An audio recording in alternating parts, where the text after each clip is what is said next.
And that is what quintessential BJP stands for. When a Karyakarta can go on to become to helm the state, not just as the state unit chief, but also as the state chief minister. Vijay Rupani, survived by his wife, his daughter, and also his son. You can see those visuals, and of course now his body will be flown to Rajkot, where the last journey, the final journey of Vijay Rupani, 68-year-old, will begin. It's a very, very emotional moment for the family members and also for the people of Rajkot. They have seen the rise of Vijay Rupani. Let me bring in Ankit again, who continues to be with us from Rajkot, outside the residence of Vijay Rupani. Ankit, if you can hear me, you have been speaking to his family, you have been speaking to his friends. All of them have stories to share about the personal side of Vijay Rupani. What made Vijay Rupani that very, very liked and also very, very affable leader?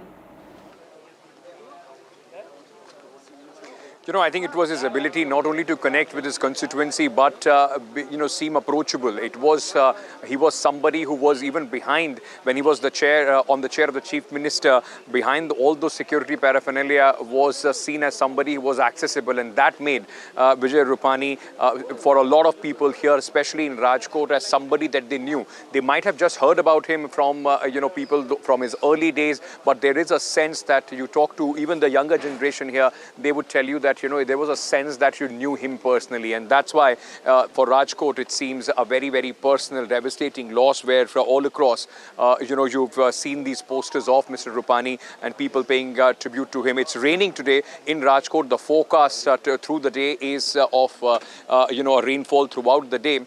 That has not stopped people to either come here or eventually that, we are expecting a lot of people to turn up when he's taken not only from the airport to this place, but from here to the crematorium, which is about 5 kilometers from where I'm standing in the Prakash colony. Like you and Vasudha Maria were talking about Mr. Rupani and his political journey. I remember covering the 2017, elections of Gujarat. And as you pointed out, it was possibly one of the closest that the BJP came to losing and the Congress came to winning in the last 3 decades or so. And, just before the results were announced, at that point of time, there was this whole thing created that Mr. Rupani, who had taken over just about a year back, that he is going to be the scapegoat. The entire blame will fall on his shoulders. And but destiny, how it turns, the BJP still managed to win. And Mr. Rupani came back as the chief minister. That was, of course, one of the biggest highlights of his political career, of being a sitting chief minister, winning, Gujarat and coming back on the seat of power, not, withholding the challenges that he had to face from outside and within the political combinations as well. And that tells you how politically, deft he was in maneuvering those challenges for so many years. And of course, a hardcore Karyakarta. He took over from Anandiben Patel, and as soon as he was told that it's time to, pass on the baton to Bhupendra Patel, Mr. Rupani, did that without the usual drama that you would associate with any other political party, where seat of power becomes the most important thing. And that is exactly how he's being defined today. He's been remembered today as an organization man, a thorough RSS man, as somebody who believed in taking people along rather than confrontation. Right. Also, Ankit, there was certain aspect to Vijay Rupani as a chief minister. Every time I would speak to him, there was, he was particularly interested in the irrigation projects, Sujalam Suflam Yojana. He was also particularly interested in domicile reservations, and it was very human-centric. He would always talk about how it is important to be accessible to people. He didn't talk about big industrial projects, but very small things. What aspects of his personality do you think rubbed on to his political career as well? Because Vijay Rupani, the head of BJP in Gujarat, is not very different from Vijay Rupani, who was the chief minister. Affable, accessible, and a Karyakarta at heart. I think the whole the aspect that you were speaking about, being people-centric and being accessible to people. Like I've been saying, even when he was the chief minister, with all the security paraphernalia, people felt that he's still just a call away, that you could walk to his house and if Mr. Rupani is in Rajkot, he will give you a patient hearing. And being an organization man, he was also somebody when they were, warring factions, BJP thinking of how they want to move forward because, it was difficult for anybody to fill the giant shoes that that Mr. Narendra Modi left being the head of the state here in Gujarat. Mr. Rupani came in as somebody who was able to take people along, not as a compromise candidate, but as somebody who could, who had connections across, every big leader, across every big faction in the BJP, and was able to take them along, and that helped during his chief minister, ship as well. The time that he was able to get a chief minister, deputy chief minister like Mr.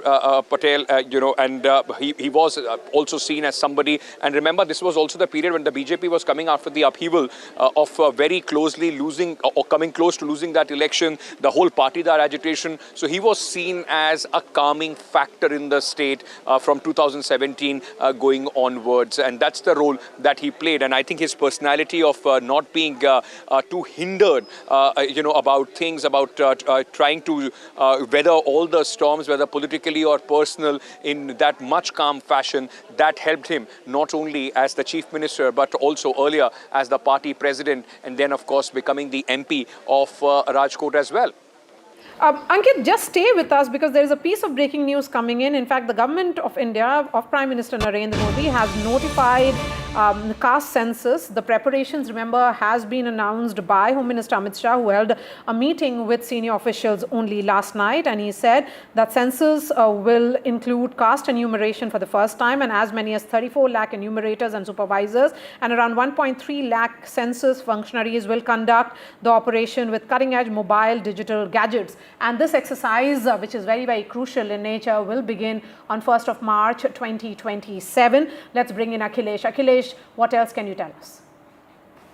Census notification has been notified in the official Gazette, so now the census process has commenced, and this is going to be the 8th census since independence. And for the first time in India after independence, the castes will be counted. So this is going to be a big, huge political issue, especially keeping the upcoming Bihar Assembly elections in mind. As far as the census process is concerned, it will take part in the two phases. In the first phase, all the houses will be counted, and in the second phase, all those residents in the houses, every individual will be counted. So these two phases will be commenced, and this is very important census, as I mentioned, that because for the first time since 1931, the caste will be counted for the first time. Right. Akhilesh, also help us understand, there are two aspects to the census this time which makes it even more special. One, like Maria said, caste will be enumerated after 1931. The second thing is, of course, it will lay the basis for delimitation exercise, which is a politically contentious topic.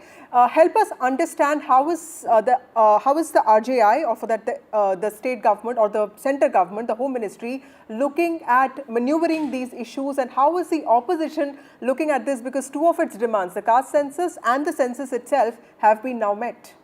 Well, for the central government, the first priority is to implement women reservation in 2029 Lok Sabha election. This is the whole idea behind this census exercise. The government sources are very confident that before that, means before 2029 Lok Sabha elections, the delimitation process will be completed. Though it looks like a very tough task, because after the census is completed, it will take at least 1 to 2 years to come out with the entire data. But the government is confident. They are saying because for the first time, the digital census will be done, and that is why the data will come in the first 9 months or 10 months or so.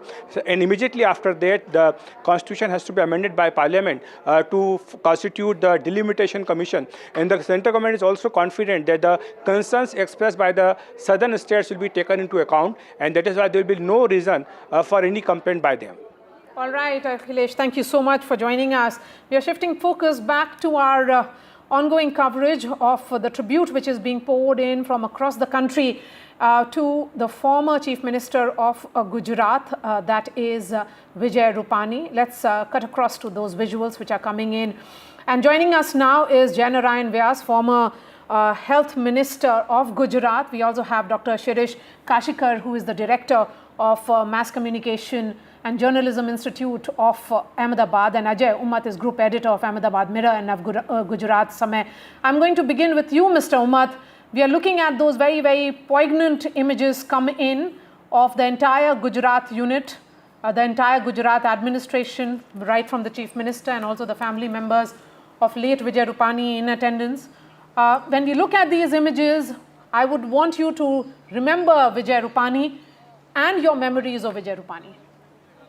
Maria, look, Vijay Rupani, when he started his career as Chief Minister of Gujarat, it was a very, very turbulent period for Bharatiya Janata Party. You must have seen that, the 2017 elections, Bharatiya Janata Party has reached to its lowest ebb, 99 versus 77 of Congress Party. The reason was, it was a time of Patel reservation, agitation, and Jignesh Mewani and Alpesh Thakur and Hardik Patel, they had taken against, Bharatiya Janata Party. So Vijay Rupani was brought in at that point of time.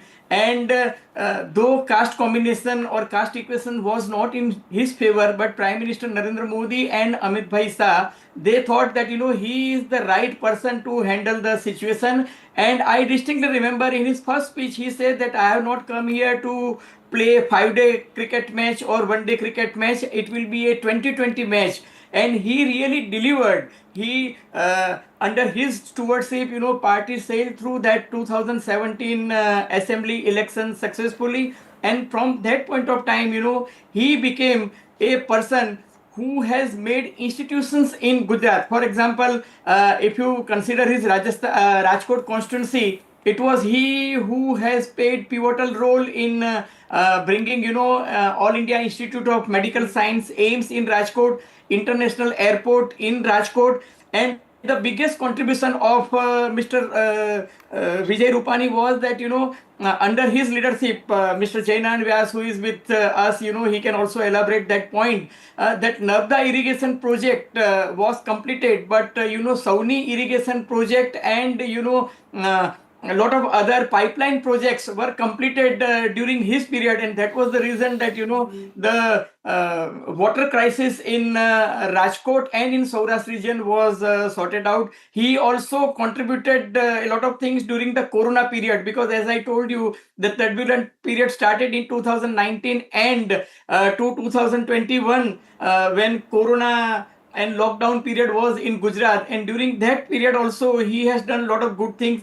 Number one, that he has also abolished that VVIP culture in Gujarat. Right. He was one who was leading from front, and he said that, I will not use a car with red light. And he was very amiable person, talking to everybody, getting feedback. So one of the finest leaders that we had. Very interesting point. Mr. Vyas, every time I met Mr. Rupani, he would talk about the Sujalam Suflam Yojana, which was the irrigation Sauni and Sujalam Suflam. Or, yeah, the Sauni Yojana, or for that matter, even the domicile reservation, which was happening then because Alpesh Thakur's agitation was going on.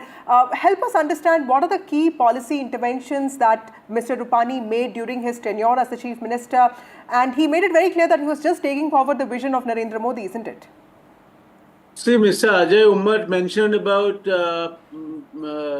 Sauni and Sujalam Suflam. I think that Sujalam Suflam was a child which was handed over to him, which was an unfit child, and lot of problems.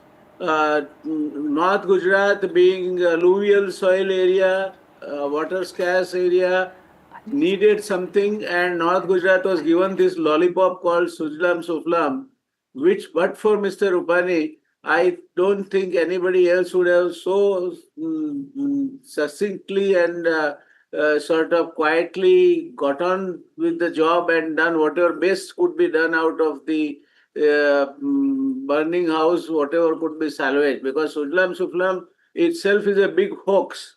It's a big, according to me, much talked about list delivered scheme, and it was but for Mr. Rupani's tactful way of handling it, it would have been severely exposed, especially at a time when he came to power, succeeding Anandiben Patel. I also do not agree with Mr. Umar that he did not belong to any majority community. It was this which was main qualification. If he belonged to any of the majority communities, the other community at that time was so excited that automatically they would have been a fighting force against him. So being from a small community, being from a business community, being a softer face of Bharatiya Janata Party, I think was a basic qualification which made him got selected for this post. And I must say to his credit, he batted with his head down and delivered what was expected out of him without much ado. So I think Rupani was picked up because he was from a minority community. He was from a caste which is a business caste, and he was a face which is a softer face. And over and above that, he had good knowledge about the workers because he had served as more than once served as the General Secretary of the Bharatiya Janata Party and later that president of the Bharatiya Janata Party's Sangathan state unit organization. Okay. So Quickly, Professor Kashikar, I wanted to ask you, you heard both the panelists out, what are the factors about Vijay Rupani that made him survive and thrive in the BJP, specifically in Gujarat? And today, how do you see the outpouring of tributes for him? See, the basic part of during his rule in Gujarat was that he was the most affable person. Anyone can go and anyone can meet. And I think the roots of all these traits were lie in his youth because he was the Karyakarta of ABVP. He started his career from ABVP. He had the Sangh connection and due to all these things. And then he later on shifted to BJP and then he started the climbing the ladder in the leadership in BJP. But even during those times, when even in, if we see, though he belonged to Rajkot and his political career started from Rajkot, we must say that in BJP, after Jansangh part, during Jansangh, Keshubhai was there. Keshubhai Patel was the face of BJP, very rustic and rural. He belonged to rural area of Saurashtra and he represented that part of Saurashtra or Gujarat rather we can say. But in the case of Vijay Bhai, he belonged to the city area. He represented a sort of urban face of BJP and he worked very hard for BJP even in those days when BJP was not in power. And from I'm there going to he come back to you in 30 career. seconds, sir. Let me bring in Aarti, who has some special aspects of Vijay Rupani's life. Aarti, over to you.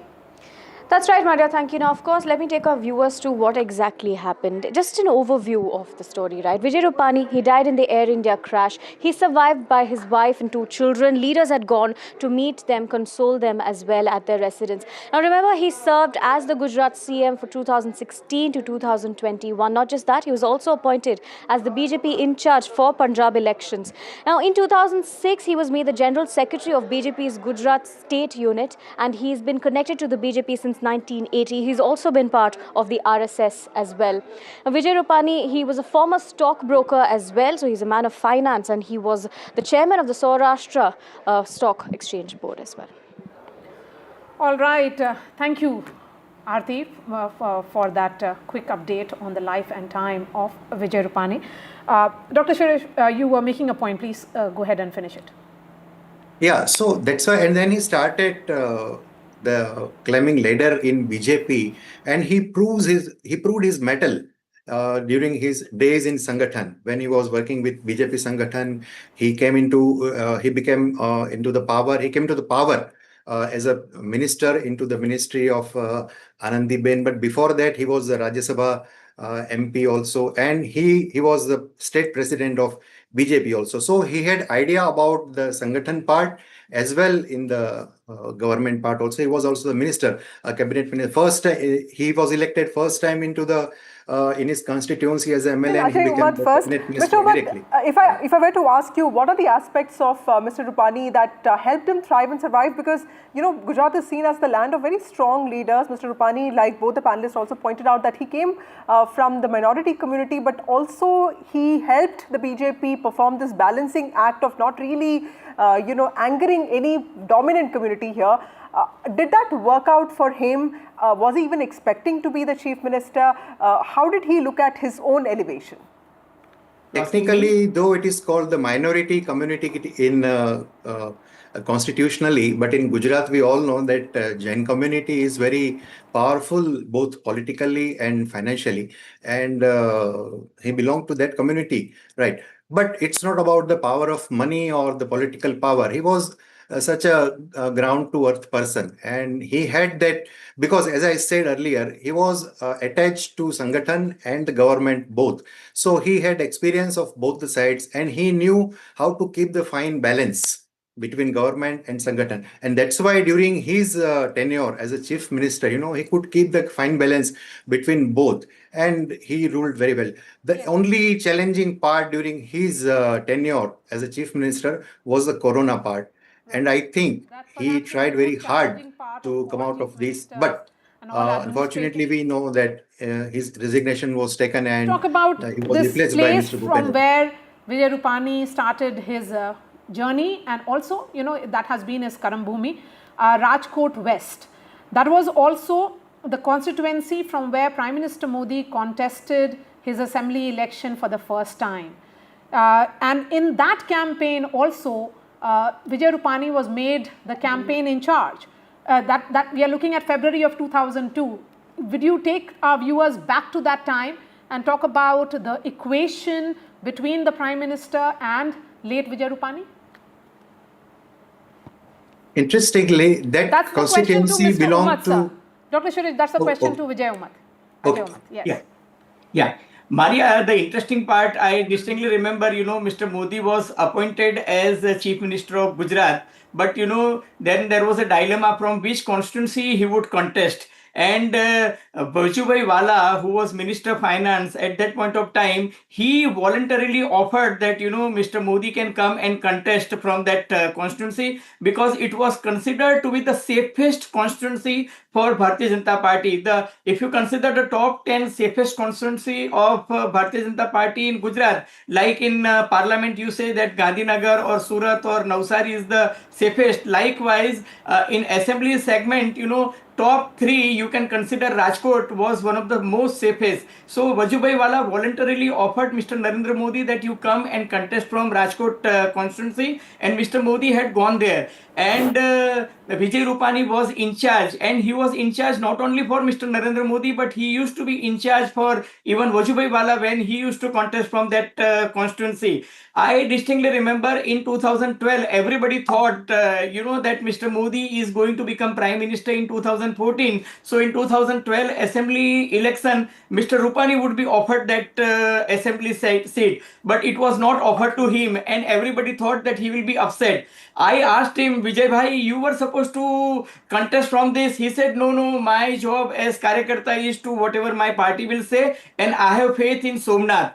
And when Anandiben became Chief Minister and Vallabhbhai Wala became Governor of Karnataka, then that seat was vacated, and Vijay Bhai on that particular day was going from Junagadh to Somnath for darshan. And when I spoke to him, he said, Ajay, I told you that I have faith in Somnath Dada, and Somnath Dada had given me this opportunity, and now I will contest from assembly seat in Rajkot. So that was the wonderful story of the by-poll election that took place in Rajkot West. Thank you, Ajay Umar, for that wonderful insight. Here's some breaking news with regard to the Air India crash that took place. It has been an agonizing wait for families waiting to be handed over the mortal remains of their loved ones. Families are awaiting DNA matching results. DNA sampling takes about 72 hours. The body of the Air India captain is yet to be handed over. The mortal remains are yet to be handed over to the family. No DNA matching has taken place yet, is what we understand. Manogya joins us with more details on this.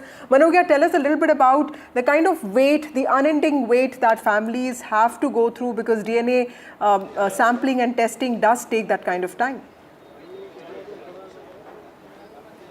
Well, it will take a little bit of time, or rather more than 72 hours per identification, because there are multiple tests that are being done. The bodies are in a condition that they have to be stitched together and then handed over to the family. There are times where the doctors have been telling us that they're working non-stop and a single body might have to be tested 3 times whether the DNA is matching or not. In fact, the kind of condition of the mutilated bodies that have been recovered and completely charred bodies, that will itself give you an idea on what is the condition of the entire laboratory that is working tirelessly. Remember, FSL has confirmed that they are working on war footing, not just for handing over the bodies, but also ensuring that this could be one of the fastest moves to ensure that everyone gets back their family members or the corpse of the family members as soon as possible. It has taken time. That itself reflects with the former Chief Minister body Because to be Prime handed Minister over Modi to the family. is Took in almost Cyprus. We are cutting across to those visuals which are coming in now. This is the ceremonial welcome. In fact, that has happened already. Prime Minister Modi is in Cyprus. He received a heartfelt and warm welcome from the Indian diaspora as he arrived for this 3-nation tour. He was greeted by the diaspora. Prime Minister Modi is the first ever Indian Prime Minister to visit the Mediterranean nation. And his arrival is being described as a historic moment by both Indian and Indian community and also the diplomacy of this nation. PM Modi is accompanied by a large delegation of around 100 officials and he will be meeting the President of Cyprus as well. Earlier, Prime Minister was received by the President at the international airport. And he is scheduled to hold delegation level talks with the President of Cyprus. Key issues on the agenda include expanding cooperation in trade and investment. It's also IT, defense, shipping, renewable energy and people-to-people ties, which are high on Prime Minister's agenda. And both these leaders are expected to exchange views on global and regional developments, including maritime security and situation in West Asia. And ahead of his arrival, the Indian diaspora in Cyprus was brimming with excitement. We have Vishal is joining us. Vishal, India and Cyprus have traditionally enjoyed strong traditional and diplomatic relations since the establishment of ties, that was in 1962. And now we are seeing those visuals of Prime Minister Modi becoming the first Indian Prime Minister to arrive in Cyprus for this crucial meeting. You summed it up pretty well, Maria. So this is a historic visit. In decades, this is the first Prime Minister from India to land in Cyprus and have an extensive meeting with the Indian diaspora there. There are at least about 14 to 15,000 people of Indian origin living in that tiny island nation, which seems to have really good ties with India for a while now. And this is another step in that direction to consolidate those ties, to take those ties to next level. And also, this visit is important because it is also a statement to Turkey, which seemed to have sided with Pakistan in the recent conflict with India, seem to have provided drones, seem to have provided personnel to train Pakistani personnel. So this was also a statement made by India by visiting Cyprus. Cyprus and Turkey have had a long history of fraught relations. So that is what India has been trying to comment on by visiting Cyprus and saying to Turkey that India also has a hold in that region. So it's a significant visit, as we've been talking about throughout the day, that this will build the ties to the next level. There will be several things discussed. Several things have already been discussed, be it shipping industry, be it how to take the ties to the next level. So all of the topics have been discussed, and you can see the pictures live on screen. Prime Minister is there. Now he'll be heading to Canada for the G7 meet, which has its the center in Mideast right now, because whether we like it or not, the war between Israel and Iran has gripped debates across the world. It had originally been thought that Russia-Ukraine war would be, having, as a center point here, but it's now Israel and Iran. Right. Vishal, the Prime Minister's visit to Cyprus on the way to the G7 summit is also a message to Turkey, like you rightly pointed out. How is India looking at deepening its ties with the regional allies of Turkey, including Armenia, Egypt and Cyprus? We sent multi-party delegations to the other two countries. The Prime Minister himself is visiting Cyprus today. What kind of a message is Turkey going to get from all of this? So as I've been talking about, and all of our reporters have been talking about, that the Turkey and Pakistan ties were highlighted in the recent past, especially regarding Op Sindoor, in which a lot of Turkish drones were used, a lot of trainers from Turkey had arrived and provided some help to Pakistan. That's what the reports suggested. There's no confirmation on that. So that is how India is trying to turn this and have a say on the world stage when it comes to having a stand that whoever sides with Pakistan will be isolated on the world stage, and India to a large extent has been able to do that, because the delegation that India sent across the world right after Op Sindoor was received with open arms all across the globe. But on the other hand, Pakistan's delegation seemed to have suffered consecutive embarrassments across the globe, whether be it in US and other places where one of the senior most lawmakers in the US questioned Pakistan delegation that first you have to look into yourself, first you look into your own territory by promoting so many terrorist organizations. You have been setting bad examples, so first you look into your territory, then you question India. So it has been pretty successful for India when it comes to reaching out to rest of the nations in the last 1 or 2 months. Now on the timing of this visit, because Prime Minister is visiting Cyprus, which is a member of the European Union, at a time when it is all set to assume the rotating presidency of the EU, which is early next year. And we have seen an increased trade relations between India and European Union, multiple countries, and now this visit, a first and also a historic one. That is correct, and as you mentioned, India and EU are looking to have that FTA, that elusive FTA that has been under consideration for a while now. But in the recent past, in the last 1 month or two, there have been several developments on that front. Many reports suggest that there could be an FTA between India and EU in the next 1 year or so, or could be sooner than that.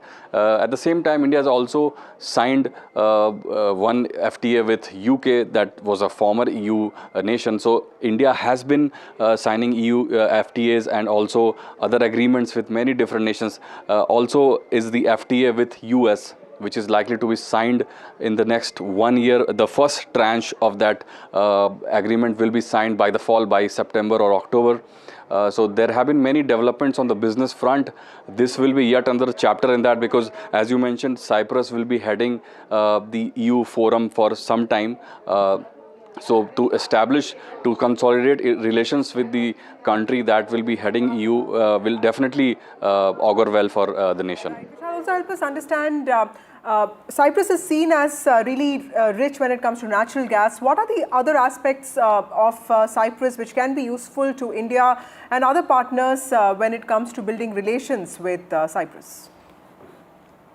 Biggest thing would be the shipping industry in Cyprus, because Cyprus and the neighboring countries are big on shipping. The routes that are connecting these countries to the rest of the world, these are some of the most important routes, especially near the Mediterranean. That tiny stretch of sea sees some of the most busy shipping routes in the world. Some of the most some of the biggest containers pass through these routes. So this will be a key win for India if India is going to sign some shipping agreements with Cyprus and some of the neighboring countries. Right. Also, Vishal, this is the Prime Minister's first international visit after Operation Sindoor. How is India's fight against terrorism going to be an important part of his three-nation tour? How is the Prime Minister also going to explain India's position and also in some ways garner the kind of support that India needs diplomatically against Pakistan? Well, India's fight against terrorism, this fight has been, received with open arms across the globe. Just now, we spoke about the delegations that were sent by India and Pakistan both. There was a stark contrast between both the delegations. Indian delegation spanned almost all across the globe, was received almost everywhere with open arms, and Pakistan was heavily criticized. So the world is taking notice what India is trying to say about Pakistan, which is clearly the hotbed of terrorism, and that is what the concentration has been, to highlight how Pakistan has been trying to promote terrorism, and also at the same time getting these key positions. Just a few weeks ago, Pakistan was given 2 key positions at the UNSC, which is one of which is the key Taliban Sanctions Committee, and the other one is the other one also deals with terrorism. So the 2 key UNSC groups are now headed by Pakistan. So this is a quandary that India needs to counter, because Pakistan has strong allies. So the fact that India is trying to highlight Pak's terror angle to the world stage is quite important and has been taken notice of. Yes, that's right. And Prime Minister Modi is accompanied by a large delegation, which is around 100 officials, and they are visiting Cyprus on invitation of President Nikos, who is the President of Cyprus. And Prime Minister, during his visit, will be meeting there'll be delegation level talks with the President. There are key issues on the agenda, which includes expanding cooperation in trade and investment, defense and shipping, as Vishal was highlighting. People-to-people ties again become very important, because as soon as the Prime Minister arrived, there was a huge Indian diaspora which welcomed him. And the Prime Minister, remember, had engaged the diaspora and exchanged greetings and acknowledged their support. The diaspora meet has been one of the big highlights of Prime Minister Modi's international tour in the last 11 years. And then there will be business around shipping and other aspects. And these 2 countries have traditionally enjoyed strong diplomatic relations since the establishment of ties in 1962. And what we have seen is Cyprus had consistently supported India's position on Kashmir and other key issues on international platforms, including the United Nations. So that diplomatic, support or strong diplomatic relations which has been there between the 2 countries, Vishal, becomes important. We can see perhaps the bilateral meetings which have begun between the 2 countries. The President of Cyprus, Nikos Christodoulidis, that's his name, can be seen along with Prime Minister Modi. Although the Indian community in Cyprus may be small in number, but they play a very, very vital role in local education, healthcare and business sectors. And this kind of bonhomie which is on display is essentially reflecting the deep-rooted historic ties between the 2 nations. Right, Maria, like you rightly pointed out, Prime Minister Modi's visit to Cyprus is the first by any Indian Prime Minister in 23 years. It's also being viewed, like Vishal said, as a diplomatic signal to Turkey, which in some ways had backed Pakistan when it came to Operation Sindoor.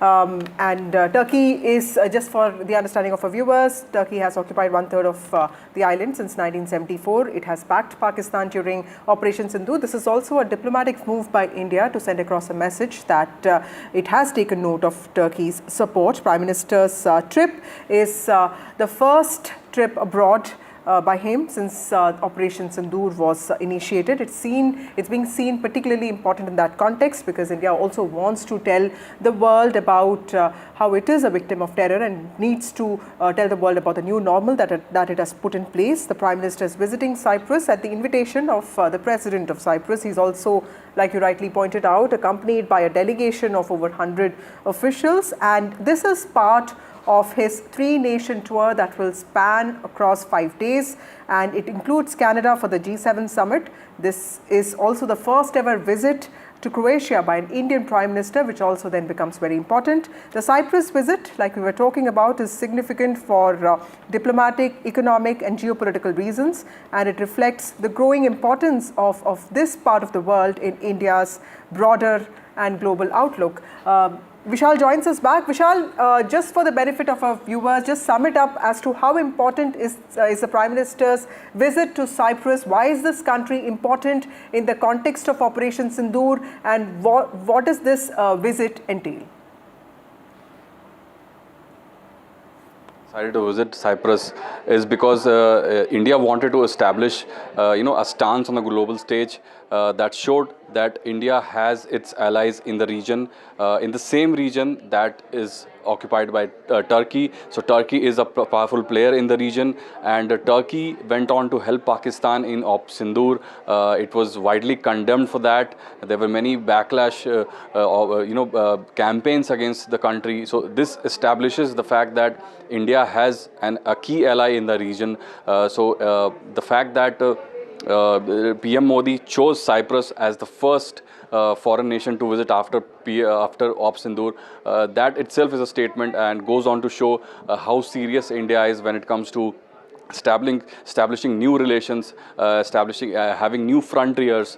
That shows that India's influence is growing in the region, and also the fact that one of the two main reasons why India is visiting, PM Modi is visiting there, is also because of the fact that the key defense and shipping ties will be established between India and Cyprus, which is one of the key shipping nations in the world. It's strategically located near the Mediterranean Sea. Many big container ships pass through the waters each day. So it holds great significance when it comes to strategic ties. So that will be looked at, and also as we've been talking about, Op Sindoor was always in the picture because as we mentioned, Turkey went on to help Pakistan. India condemned Pakistan and Turkey both, and through this visit, India has established that India has an ally in the region. All right. A word also on, as you said, strategically located, and how does it benefit Indian interests, Vishal? One of the key areas through which ships take containers across the globe. Many big companies across the globe have containers running through through those waters. So if India has an ally in the region, Indian companies could also benefit because some of these regions, such as the Mediterranean Sea region, such as the Strait of Hormuz region, which is quite disturbed at the moment, hold great significance because these small specks of waters have shipping containers across the globe, have passage of ships throughout the year. So these are areas which has the eyes of business leaders across the globe. So India, if goes on to have strong ties in that region, that will definitely augur wealth for the economy of India. Right. Also, how do you look at India's economic and investment ties in not just a country like Cyprus, but all the other countries, including Egypt and other countries which are seen as regional rivals to Turkey? Is this also an example of India putting its foot down strongly, diplomatically, that it will not take anyone who's supporting Pakistan very lightly on this? Well, that is quite clear. India's stance on the global stage has been welcomed across the globe, and from powerful countries such as the US to Russia, which are rivals to each other, they both have good relations with India. So that goes on to show that India's long-held non-alignment policy has definitely changed over the past 10 years, but the fact remains that India has good allies across the globe, and it is establishing new relations, as you mentioned, in the same region of Mediterranean and the Arabian region. India has a lot of allies, be it Egypt or the new frontier of Cyprus. So this will establish India's foothold in the region to take on some of the powerful rivals, some of the new rivals actually, because Turkey also had good relations with India, but the recent wrongdoings of the regime of Turkey has resulted in almost severing of ties. Many companies of Turkey have been banned in India. Turkish airlines have been banned, many Turkish holiday destinations have been banned. So these things have been going on. So it establishes that India has an ally in the region. Vishal, also India has been expanding, diversifying its energy interest, energy sources, and that makes Cyprus strategically important for us because of its natural gas reserves. Help us understand with the kind of tensions that this part of the world has seen because of Turkish drilling, how is India going to benefit with an enhanced bilateral relations with Cyprus? Well, even though Cyprus is a tiny country near about Greece and Mediterranean Sea, it holds great significance because we've been continuously talking about the shipping routes it has, the natural gases as you mentioned. So even though it's not bigger than the size of Uttar Pradesh if you have to have a comparison, but the strategic significance is large. In the same region there are other regional powers. Turkey is one of the most powerful players probably the most powerful player in the region. So the fact that India will have now a key ally in that region will hold big significance for India's foreign policy and other matters, because in the recent past India has been quite active on the international forum. We've been talking about the delegations that have been sent by India across the globe. We've been meeting people, talking about various issues from terrorism to how to make the world economy better. So these things will also be in focus because India has been engaging with almost all the countries in the world and has been establishing new relationships. Right, Vishal, thank you so much. Prime Minister's three-nation tour has begun with that crucial bilateral meeting with the Cyprus president. A quick break and then we return.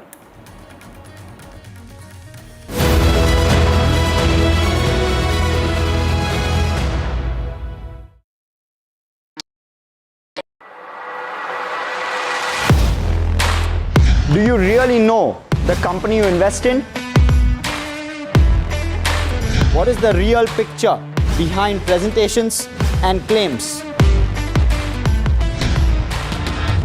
Is the outlook as rosy as the company claims? Know Your Company, powered by NDTV Profit Research, shines a light on the biggest stock market movers.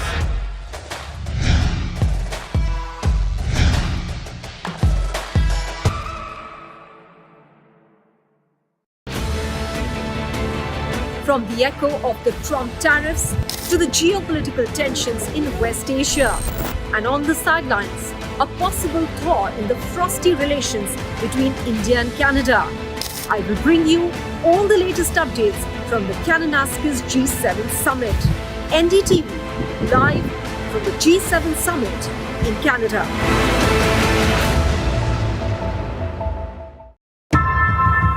How often have you turned away from debates that descend into endless fights? We bring you a show where every question is answered, where every debate finds its resolution, where every story finds its conclusion, where opinions collide but facts prevail, where stories unfold with insights and trust. When the noise ends, the last word begins.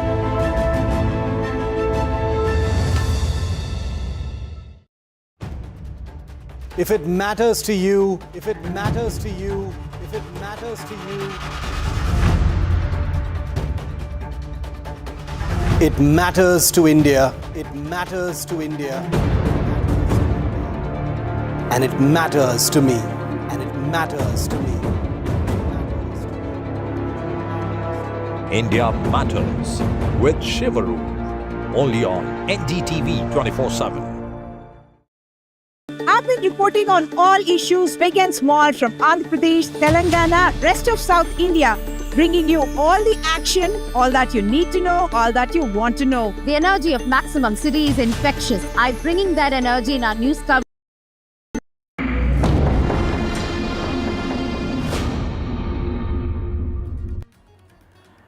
Welcome back. There's been a crucial piece of discovery in the Air India investigation. The cockpit voice recorder now has been found, and this means that there could be some clarity that could be expected on the Mayday message that the pilot had sent on that fateful day. That's right, and it will piece together all the communication that was happening in that cockpit.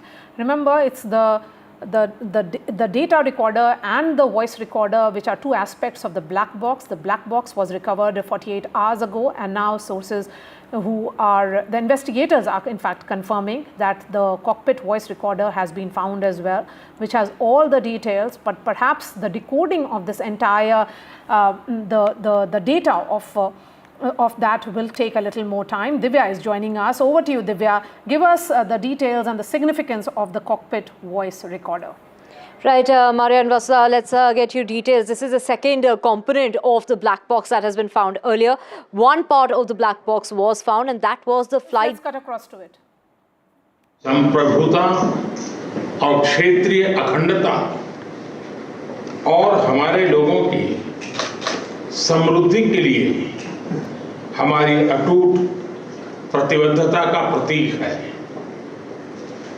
Excellency, मैं इस सम्मान को भारत और Cyprus के संबंधों के प्रति एक जिम्मेदारी के रूप में इसका महत्व समझता हूं और मैं उस भाव से इसको लेता हूं। मुझे पूरा विश्वास है कि हमारी सक्रिय साझेदारी आने वाले समय में और भी नई ऊंचाइयों को छुएगी। हम मिलकर न केवल अपने देशों के विकास को मजबूत करेंगे, बल्कि एक शांतिपूर्ण और सुरक्षित वैश्विक वातावरण के लिए, उसके निर्माण के लिए भी मिलकर के योगदान देंगे। मैं फिर एक बार इस सम्मान के लिए आपका हृदय से बहुत बहुत आभार व्यक्त करता हूं।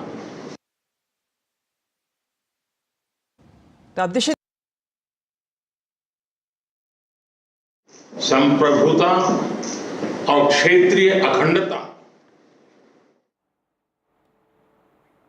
Prime Minister Modi speaking about Cyprus and the role of Cyprus and the crucial strategic ties between the two countries and how important it is. Remember, he has become the first Indian Prime Minister to visit the island nation, and it becomes important because it achieved its independence in 1969, and ever since the two countries have been very strong on the bilateral ties. Prime Minister Modi there becoming the first Indian Prime Minister to visit Cyprus. Absolutely. Cyprus is also a key partner when it comes to natural gas exploration for India. India is also renewing its ties with a lot of regional players in the world which have been against Turkey traditionally, historically, and this is also a large message that's been sent out to Turkey after what happened with its backing to Pakistan in the context of Operation Sindoor. This is the first international visit of the Prime Minister, a three-nation tour spanning across 5 days to 3 different countries: Croatia, Cyprus and Canada. And of course, Canada is where the G7 meeting is going to take place, a G7 summit where the Prime Minister is expected to meet several international delegates. A very important week for India diplomatically, because this not just reflects the renewed strategic diplomatic engagement of India with this part of the world, but also of refreshing of ties between India and Canada. That's right. This remains our top focus here on NDTV. We are slipping into a short break, and news and updates will continue on the other side.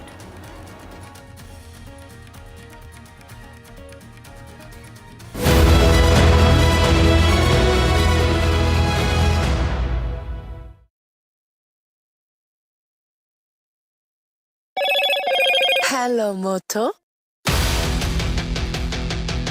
Motorola, India's leading AI smartphone brand.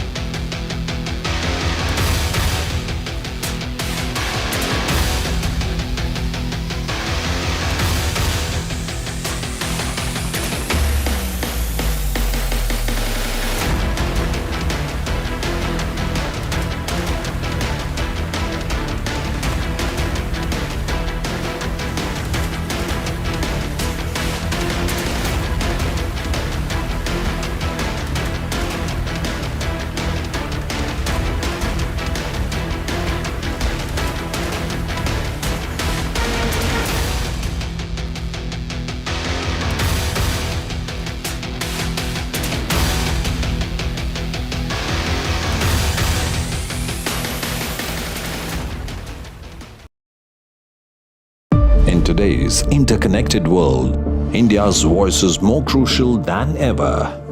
When India speaks, the world listens. At NDTV World, we are that voice, bringing you intelligent and insightful news from India and beyond. From geopolitics and diplomacy to economic shifts, migrations, tech disruptions, and the stories of our diaspora. We cover the news that shapes our global future. NDTV World, your new home for global news, is here.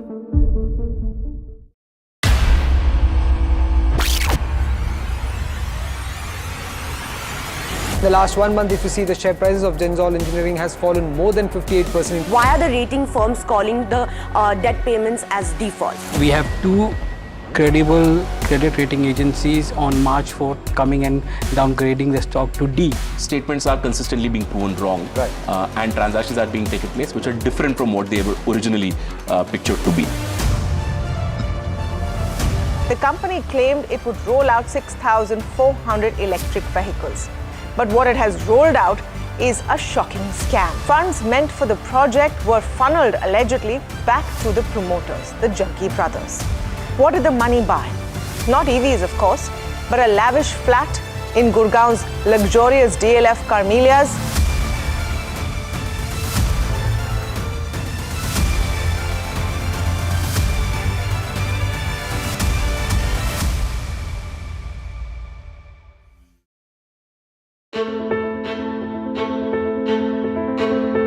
News is not just headlines, it is what impacts you.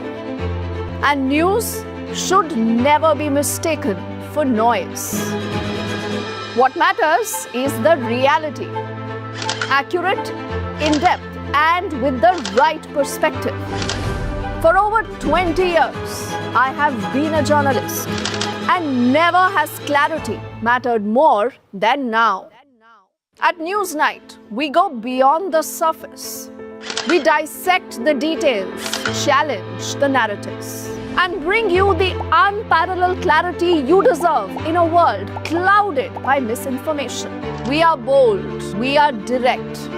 Newsnight, for the news in your interest. Only on NDTV 24/7. Air India plane crash in Ahmedabad. India's latest aviation disaster. India responds to the tragedy. Facts first, 100% ground reports. Under this is the tail, Here, and this is just one of the buildings that will give you an idea of the quantum of loss. 24 to 48 hours is the deadline that has been given for the DNA testing. Maximum reporters, maximum coverage on NDTV.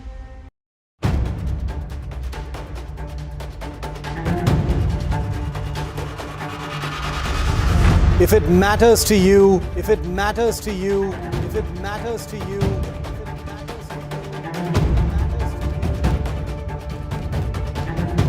it matters to India, it matters to India, it matters to India, and it matters to me, and it matters to me.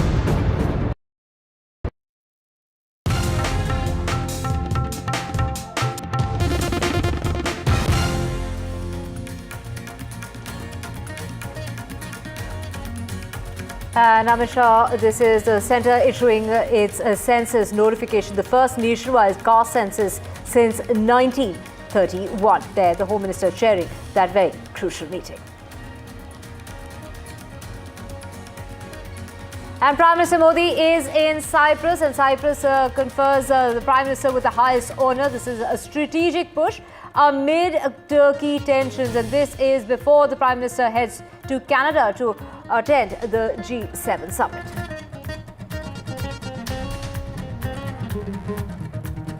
Former Chief Minister of Gujarat, Vijay Rupani's final journey, the ex-Chief Minister's farewell with full state honours. The cremation ceremony will be taking place in Rajkot at 5 p.m. this evening. The Home Minister is expected to be there for the cremation.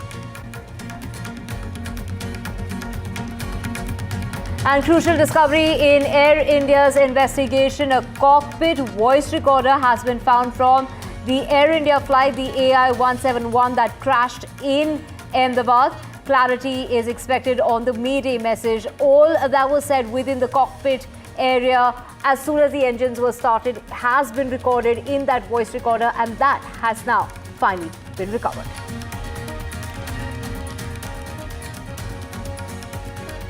And Boeing experts are in Ahmedabad in order to analyze the crash. This is in order to help in the investigation to analyze the details of the crash. Do remember that Boeing has been under the scanner, and its reputation that has been tarnished as of late is now the officials and the experts of Boeing in Ahmedabad.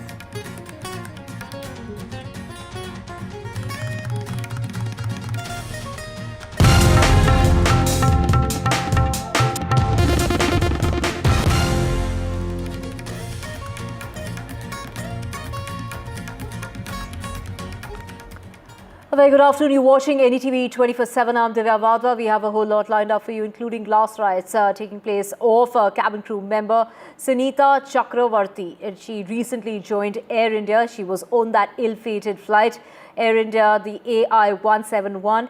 She was a resident of the Juhu area. She was one of the members of the cabin crew, having been recently she went ahead and joined Air India. Before that, she was previously working with Go Air. My colleague Radhika joining us to get us all the details. Radhika, last rights are being held of the cabin crew member. Get us details of how recently had Sunita Chakravarti joined Air India. Take us through her journey with Air India, and before that, we believe she was also working with Go Air. That's right. A very, very tragic visuals, of course, coming in of family members really lighting that fire. Sunita Chakravarti, a crew member of Air India, who were among the 10 crew members who lost her life in that a tragic crash that happened. There were 10 crew members and 2 pilots on board. And of course, in total, 241 people lost their lives in that tragedy. Sunita Chakravarti was a young, ambitious crew member there. She had, yes, recently joined Air India. Before that, she was with Go Air. When we spoke to some of her family and friends over the last few days, they said that she was set to get married. She's 35. She's survived by elderly parents as well as siblings, is what we are given to understand. She was from Mumbai. In fact, Juhu Kolivada is where she stayed, and of course she had done her schooling as well as her higher education from Mumbai itself. And those are the visuals coming in of parents as well as other friends and colleagues bidding farewell to Sunita Chakravarti, who's a 35-year-old crew member who lost her life. Of course, she was an ambitious person, is something her friends had been telling us. Somebody who loved flying, somebody who gave regular updates about her flying experience to her friends and colleagues. And somebody who was extremely driven is what her family members had said. So unfortunate though that her life was cut short in this tragic crash. In fact, earlier today we were also told that Sumit, who was the pilot, his final rites would also take place today, but that has been postponed as the DNA sampling and testing has not concluded. Of course, that is another complex process that is happening in Ahmedabad Hospital, which is the DNA sampling, DNA testing and subsequent DNA matching as well. Sunita Chakravarti's mortal remains were handed over to her family members just this morning. She lived in Juhu Kolivada, and just about some time back, her final rites happened in the crematorium in Santa Cruz West. And as I've been pointing out, she was among the 10 crew members. There were 12 Air India staff members who were there, including 2 pilots, and 10 of them, Sunita was among the younger ones, among the younger crew members on board that fateful Dreamliner. But yes, one after the other, the mortal remains are being handed over to family members, and the final rites are taking place. Several of the crew members, including the pilots. Sorry, we will keep coming back to you to know more details about this. We need to cut across to Ankit now, who's joining us from Rajkot. Ankit, this is in regard to the Boeing team that has reached in order to investigate the matter and in order to pick up more clues in the plane crash that took place in Ahmedabad. That's right. Important, this investigating team which has come from Boeing, they will be assisting in the investigation which is being led by AAIB, that is the Aviation Accident Investigation Board of Bureau of India. They are the ones, those who are leading this investigation. And remember, the Boeing team becomes very, very important because Boeing is the manufacturer of 787 Dreamliner, which the Air India was operating, Air India 171, which crashed. This is the first time since 2011 an aircraft which is considered to be quite safe. This is the first time this wide-body aircraft has seen this kind of an accident in which, just one on 242 on board lost their lives. And there are 34 people on the ground, those who have also, in fact, lost their lives. Many others are still injured and recuperating at the hospital. Now, the Boeing team of engineers and investigators, those who are in Ahmedabad, they have been taken to the crash site. Now, this becomes very, very important because they are the engineers, those who manufacture this plane. They would want to understand exact trajectory of the plane and the moment, the way it followed the path and hit this building. Apart from that, there are, remember, some physical investigation of the entire wreckage, which has the tail section which was brought down yesterday itself, the largely intact tail section, one engine, which also becomes a very important piece of forensic investigation, which is lodged in just about 400 meters from the place where the tail was of the mess of the BJ Medical College junior doctors mess. That's where they would also be going and understanding the situation of the engine. All of this debris and wreckage will be taken, very, very minutely looked at, studied at, and coupled with the black box which has been recovered, both the cockpit voice recorder and the data recorder of this aircraft is going to give us a picture of what exactly happened. So Boeing becomes a very important instrument in this entire investigation, Divya.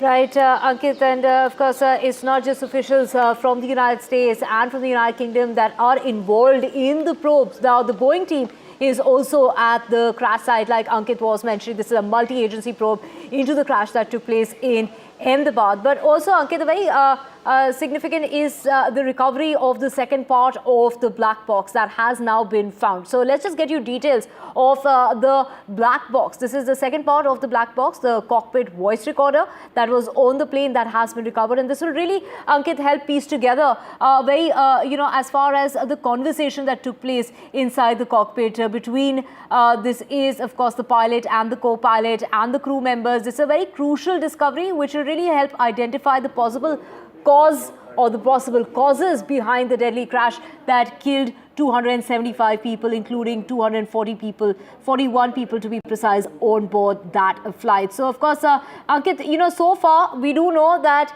the initial part of the black box was found on Friday, and that was in record time of about 28 hours, given the fact, just for the sake of, reference to our viewers, take us through the kind of damage that you've seen all across the area of the crash site. Well, the crash site, which was the hostel, the BJ Medical Hostel of the junior doctors, it is about a kilometer, but the entire crash area where the debris was strewn, about 700 meters in this entire, residential complex. The tail of the plane has got stuck on the roof of the mess and the kitchen, and that's where both these black boxes were found. In fact, remember, they are part of one component with two different factions as far as this black box is concerned. One, of course, records the conversation or the noise as far as the cockpit is concerned. The other part is the mechanical part of this entire aircraft. Now, both of them were recovered from the wreckage on the terrace itself, where the tail was lodged, and this is largely placed within that section of the tail. Now, how this will help, because remember, not just the 50 seconds from the time it came to the taxi, to the runway for taxiing, and then the 31 seconds attempted takeoff where it seemed that it was not able to gain enough thrust and elevation. The black box will tell the investigators exactly the conversation that happened between the pilot and the co-pilot and the crew members before the takeoff, and at the time, the crucial time when they began the sequence of takeoff, what was the conversation between them and the ATC. Apart from that, the other important details that the black box would be able to, the cockpit voice recorder would be able to tell are the various signs, the warning signs and the noise that they create. That is going to be very, very important to understand whether there was a complete systemic failure of this aircraft that resulted in this crash, coupled with the 1,000 parameters that the data recorder has, will give the investigators a sense whether it was a human error or it was a mechanical failure that resulted in the crash of AI-171. This would also, in a way, give initial signs of whether the other wide-body aircrafts, the 787s, which are being operated by not only by operators in India, like the Air India, but all across the world, whether they need immediate grounding of all these aircraft for further investigation, or business can run as usual as far as all those aircrafts are concerned. So, though not just in India, but across the world, at this moment, every operator which flies 787 keenly looking at the causes of this crash. Right, of course, we have breaking news coming in. Ankit, we will keep coming back to you for more on that second component of the black box that has been recovered. Well, breaking news coming in of a Rapido driver. This is a Rapido driver who has, in fact, breaking news coming in, assaulted a woman in Bengaluru. So this is another crime against women that has been reported in the state of Karnataka, in Bengaluru, yet again in the Jayanagar area, that has gone completely viral. The woman who had booked this Rapido bike ride is said to have been irked with the rider for his rash riding. She got off the bike and began to question him over the same, and is said to have been abused by him. The argument escalated and the two couldn't understand each other, as one spoke only English and the rider could only speak in Kannada. Eventually, when the woman is said to have refused to pay and return the helmet, the rider is then seen assaulting her. She is seen falling to the ground as he slaps her. The woman works at a jewelry store, and the cops who learnt about the incident requested the woman to file an FIR. The woman, however, didn't want to take the matter any further on the insistence of the police. This is a case that has been registered and investigation is underway. So a very shocking incident that's coming to light from the state of Karnataka, of how matters are being taken into, people are taking matters into their own hands, given the fact that this was a ride that was booked by a woman. It was his, the way he was riding the bike was of concern, which is why the woman got off the bike, and then she refused to pay him for that ride. And of course, this resulted in that altercation that you can see on your screen right now. This is the altercation in which the woman was pushed to the ground, and then the Rapido driver is seen slapping the woman for raising an issue about the way he was riding the bike. She did say that he was riding the bike in a very improper manner. It was a rash riding is what she went on to comment about, and that is what led to that altercation. He threw her to the ground. Literally, she falls to the ground, and then he goes about slapping the woman. And this is an incident that now has been filed in the police station. This is an area, the Jayanagar area of Bengaluru, in which this very shocking incident that has come to light. This Rapido driver has now, a case has been registered against this Rapido driver for basically, assaulting a woman in Bengaluru. This is not the first such incident that's come to light. There are many such incidents that are being reported in the state of Karnataka. In fact, the opposition in Karnataka has been raising issues such as the safety and security of women in the state. Here you have, in broad daylight, a man who was hired through perhaps an app for a bike ride. This was a woman who was working in a jewelry store. She had booked this bike ride in order to get around in Bengaluru, and after she got onto the bike, the driver was not driving very well. He wasn't properly driving that Rapido bike, which is why she got off the bike. She in fact went on to ask him as to why he was riding the bike so rashly. She got off the bike and began to question him over his riding the bike in the manner that he was, and that argument escalated with that the two couldn't even understand each other's language, because obviously she was asking him in English, but the man couldn't understand. He couldn't even reply in the language. He only can speak Kannada. Eventually, when the woman refused to pay for the ride, the woman refused, and in fact In order to know the details of what really transpired here, we have my colleague Veera Raghavan, who's joining us from Bengaluru. Veera, what really led to this altercation? And visuals are really speaking for themselves. This man has thrown her to the ground. He's actually slapped her, and the result of which is this woman is thrown to the ground. And visuals are really telling that picture of what really transpired. And of course, the opposition there in Karnataka has been raising this question when it comes to the safety and security of women in the state. Forget leave the opposition aside. For the moment, this is a controversy around bike taxis. This video comes at a time when there is a ban on bike taxis, and there have been strong reactions coming to it. So, the High Court had banned the use of bike taxis as well. As far as this incident is concerned, it's still unconfirmed. We don't have categorical details, but it is believed that the woman had raised the issue of rash riding on the bike taxi, and that resulted into an altercation, which resulted in this. Obviously, there will be investigations. That safety of women who are using male riders in bike taxis has been something that's been flagged in the past. It's been an ongoing issue. The government has put a hold on bike taxis after the High Court order banning them as well. So multiple issues at stake. On the one side, there are arguments of bike taxis being essential in terms of last mile connectivity. On the other hand, it's the question of regulating them, who can be part of a bike taxi and who cannot be part of a bike taxi, whether it is a commercial service. There are multiple different points of view that comes across. And of course, this altercation and this video, which has gone viral, as you mentioned, coming in the backdrop of that entire controversy that's been playing out over the ban on bike taxi. As I mentioned, strong social media reactions as well from several commuters and users on the ban or stopping of bike taxis in the city. To know more on this, as far as the reactions are concerned, we have Brinda Arige, a women rights activist, joining us as well. Ma'am, if you take a look at the visuals on your screen, this video that's gone completely viral of this Rapido driver slapping a woman for objecting to his rash driving in Bengaluru. Your reaction? Absolutely unacceptable. I do not care what the argument was, why the guy got angry, why he was only speaking in Kannada. All of that does not matter just now.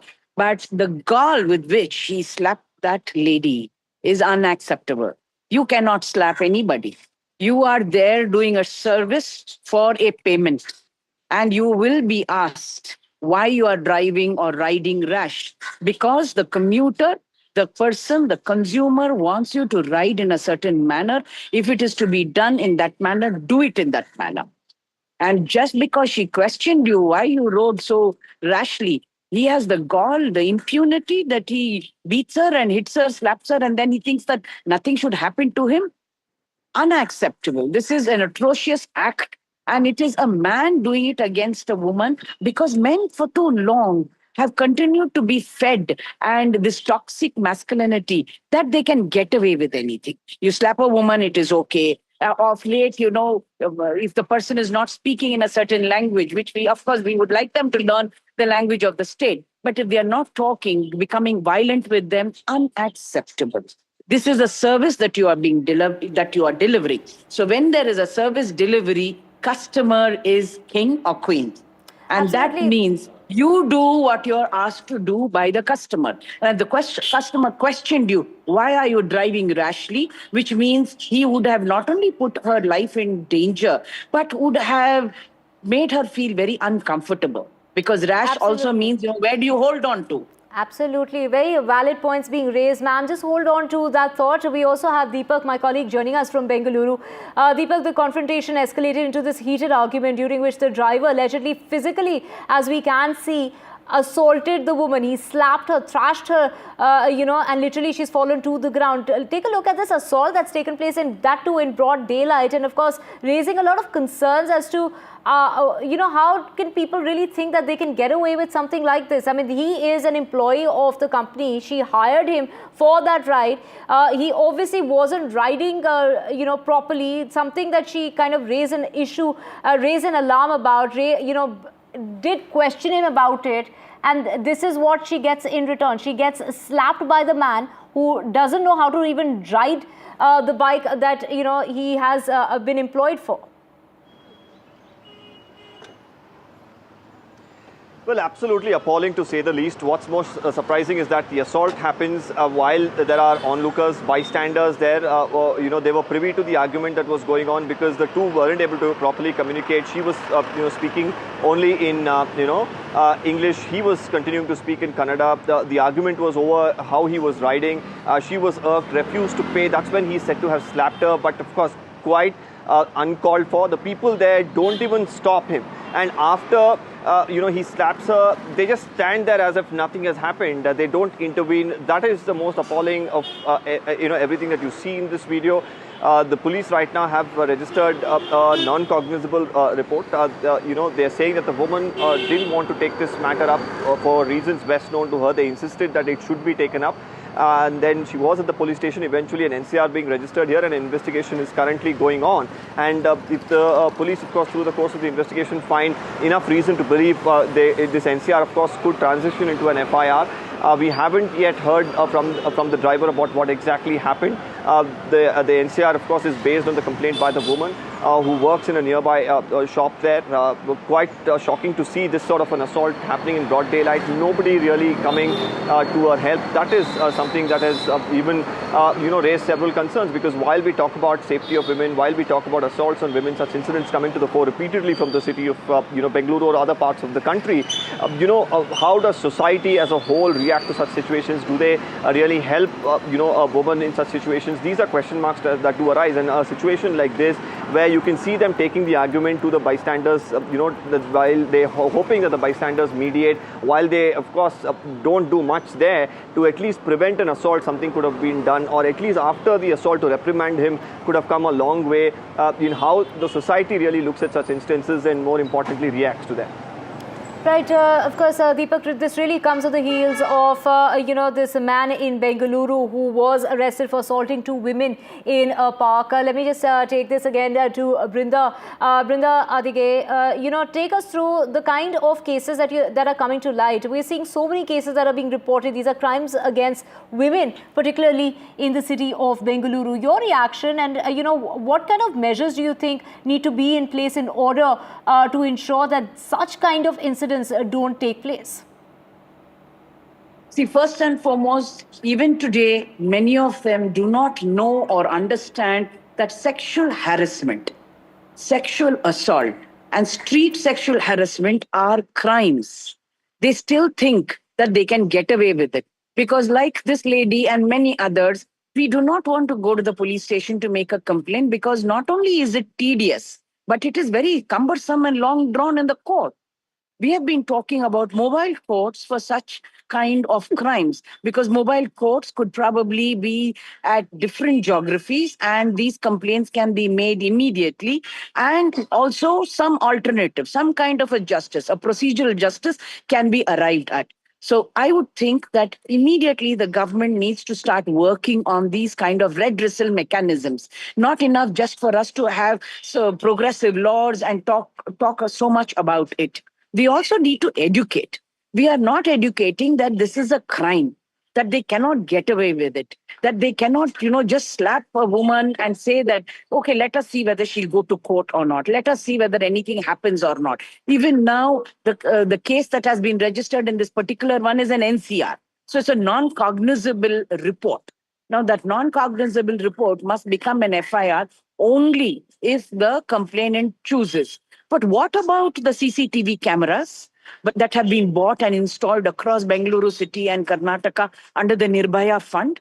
The Nirbhaya Fund itself came about to prevent such actions, such crimes against women. So what are those cameras doing? Who is monitoring them? Who is to be held responsible?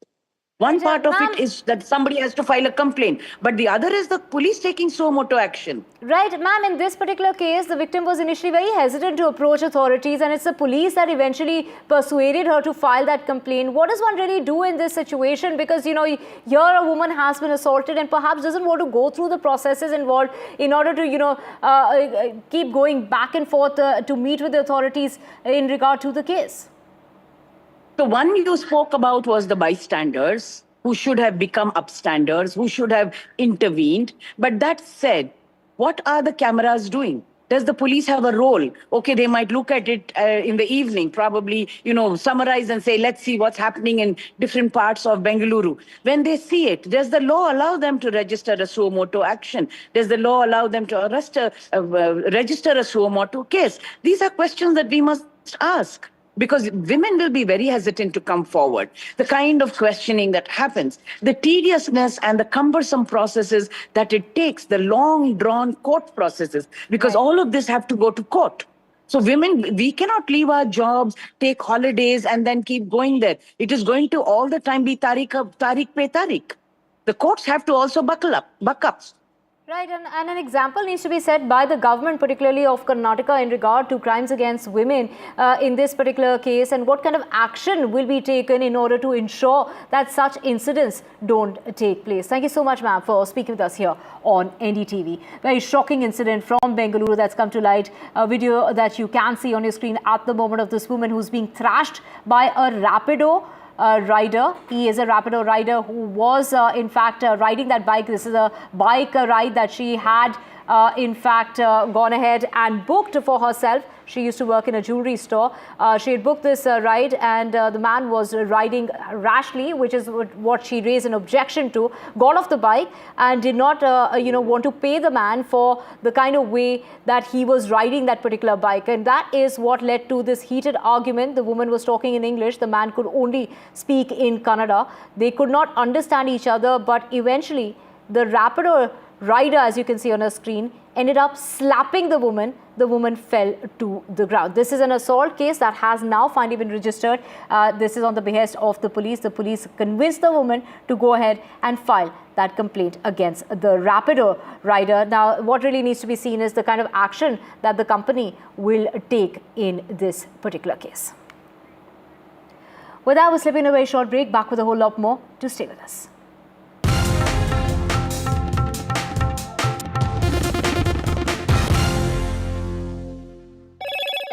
Hello, Moto. Motorola, India's leading AI smartphone brand.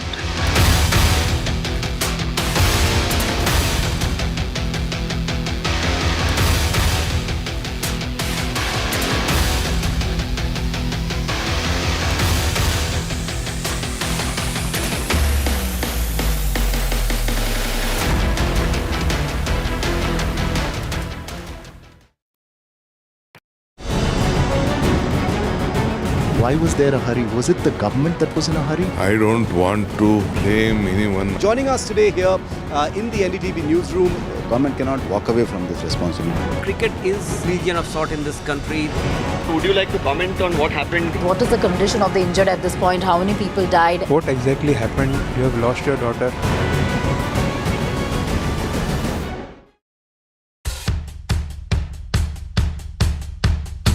The markets move fast. And so should your portfolio. Expert insights, real-time stock picks. Do I buy Ola? Should I hold CDSL for the long term? Buy, sell or hold? The answers you need, straight from the experts. Callers from India and across the world. Connect live, ask, decide and invest wisely. Your portfolio, your future. Ask Profit.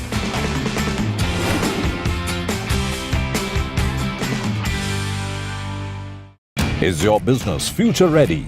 Join the 13-week strategic ESG certification program for business sustainability and growth for CXO and business leaders by NDTV, Terry and Zenora. Master global ESG frameworks, gain real-world tools, and lead with impact. Starts July 13th. Enroll now and power your business with sustainability. 3 days after the Air India crash, a desperate wait for DNA tests, agonizing wait for identity, the fight for dignity in death, doctors knee-deep in heartbreak. NDTV live from Forensic Center, a sorrowful quest for DNA match. Science and sorrow at Ahmedabad Hospital. Doctors fight to give ID to remains.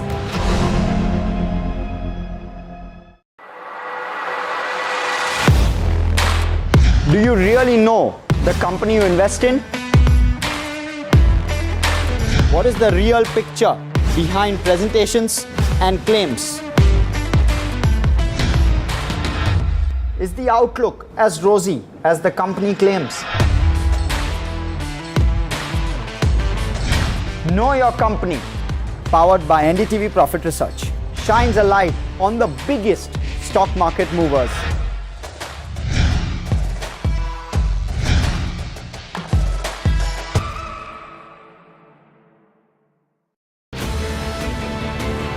From the echo of the Trump tariffs to the geopolitical tensions in West Asia.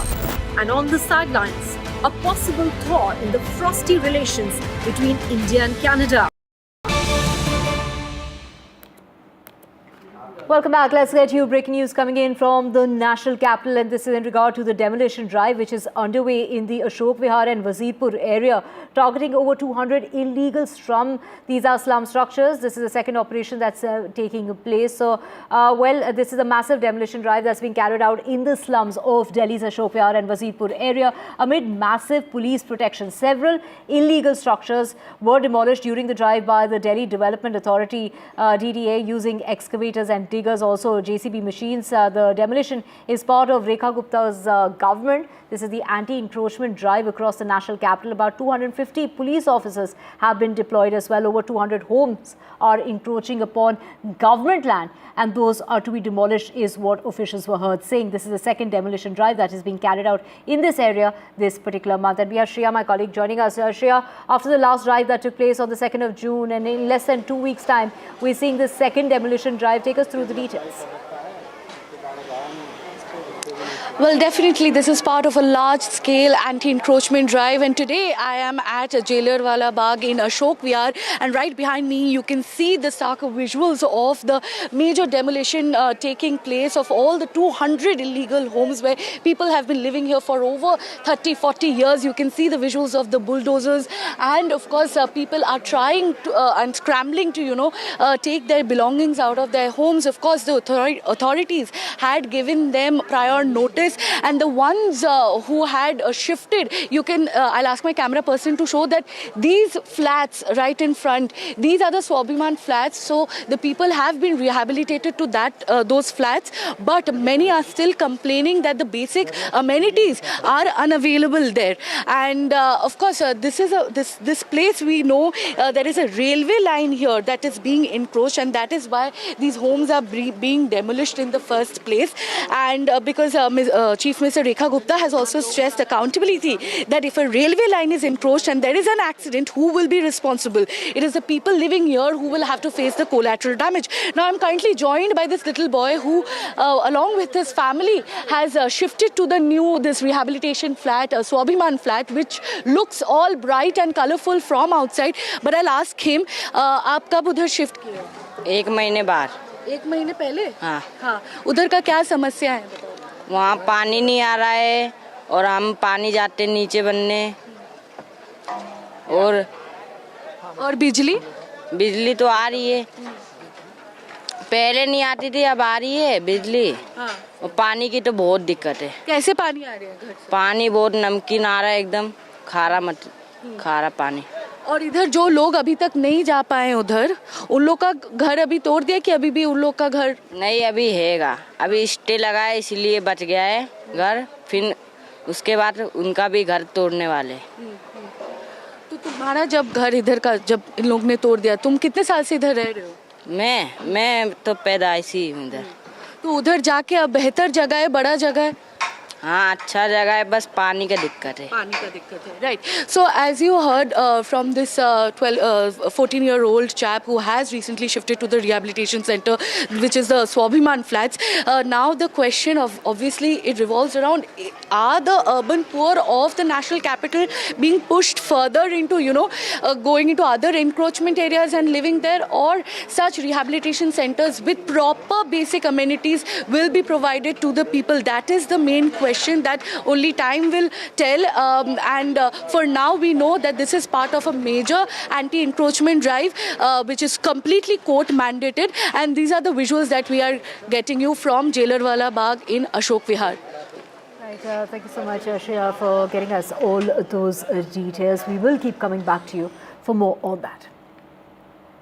Moving on now to Pune, where narrow space overcrowding and the ignorance of warning signs led to the tragic bridge collapse over the Indrani River. This is near Pune. Many tourists who were on the bridge fell into the river that had been in spate after heavy rainfall that was reported over the weekend. 4 people have died and over 50 people have been injured. These people have been rescued in operations that ended this morning. Before and after pictures of the bridge shows that there were warning signs. Particularly, it was not made for more than 1 or 2 wheelers and a couple of people at a time. According to officials, the bridge had a width of just 4 feet, making it extremely narrow. However, at the time of the tragedy, there were around 7 to 8 bikes on the bridge. In addition, a huge crowd.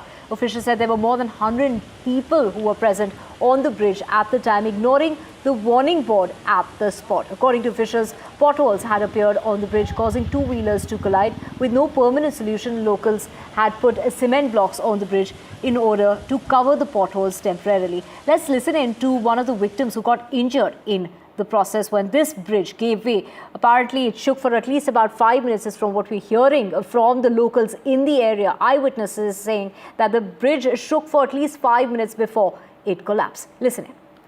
वहाँ पे जो अभी इतनी भीड़ हुई थी कि उसकी वजह से वो वारदात हुई है, तो वहाँ पे जो बाइक्स आ रही थी और कुछ बाइक जा रही थी, तो उसकी वजह से क्या हुआ था कि जो रोड है वो ब्लॉक हो गया था।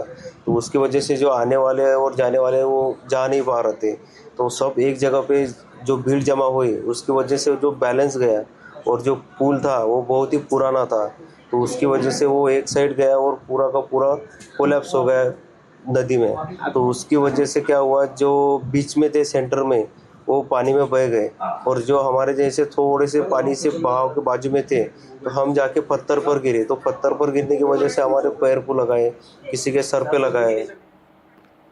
Anuj joining us to get us the very latest. Anuj, this was a bridge that was built 30 years ago, and this was a bridge that was built for farmers, but it ended up being used by tourists and by people on 2-wheelers, and that's really something which was a concern, which was being raised by the locals. In fact, the locals have gone on to say that there were warning signs, but they were completely ignored. Yes, Divya. I mean, let us look at the latest development first. The NDRF has officially called off the rescue operation. They've said that even only when there are more complaints about missing people is when they'll resume the operations. But as of now, the rescue operation, which went on for close to 7 hours yesterday, has been called off. But there are still teams, local rescue units which are not affiliated to NDRF or any other government institution. But, local NGOs are still trying to clear up the place, because there's a huge amount of metal bridge that has fallen down, and there are also a lot of bikes there. That is number one. Number two, I've been speaking to a lot of locals here throughout this day, and all of them have been saying how it is not just recently that they've started speaking about how this bridge was getting dangerous, but letters have been sent to authorities, to Gram Panchayat, to Public Works Department, since 2015. There was a letter sent in 2017 as well, and later, a bunch of letters were sent to Gram Panchayat as well.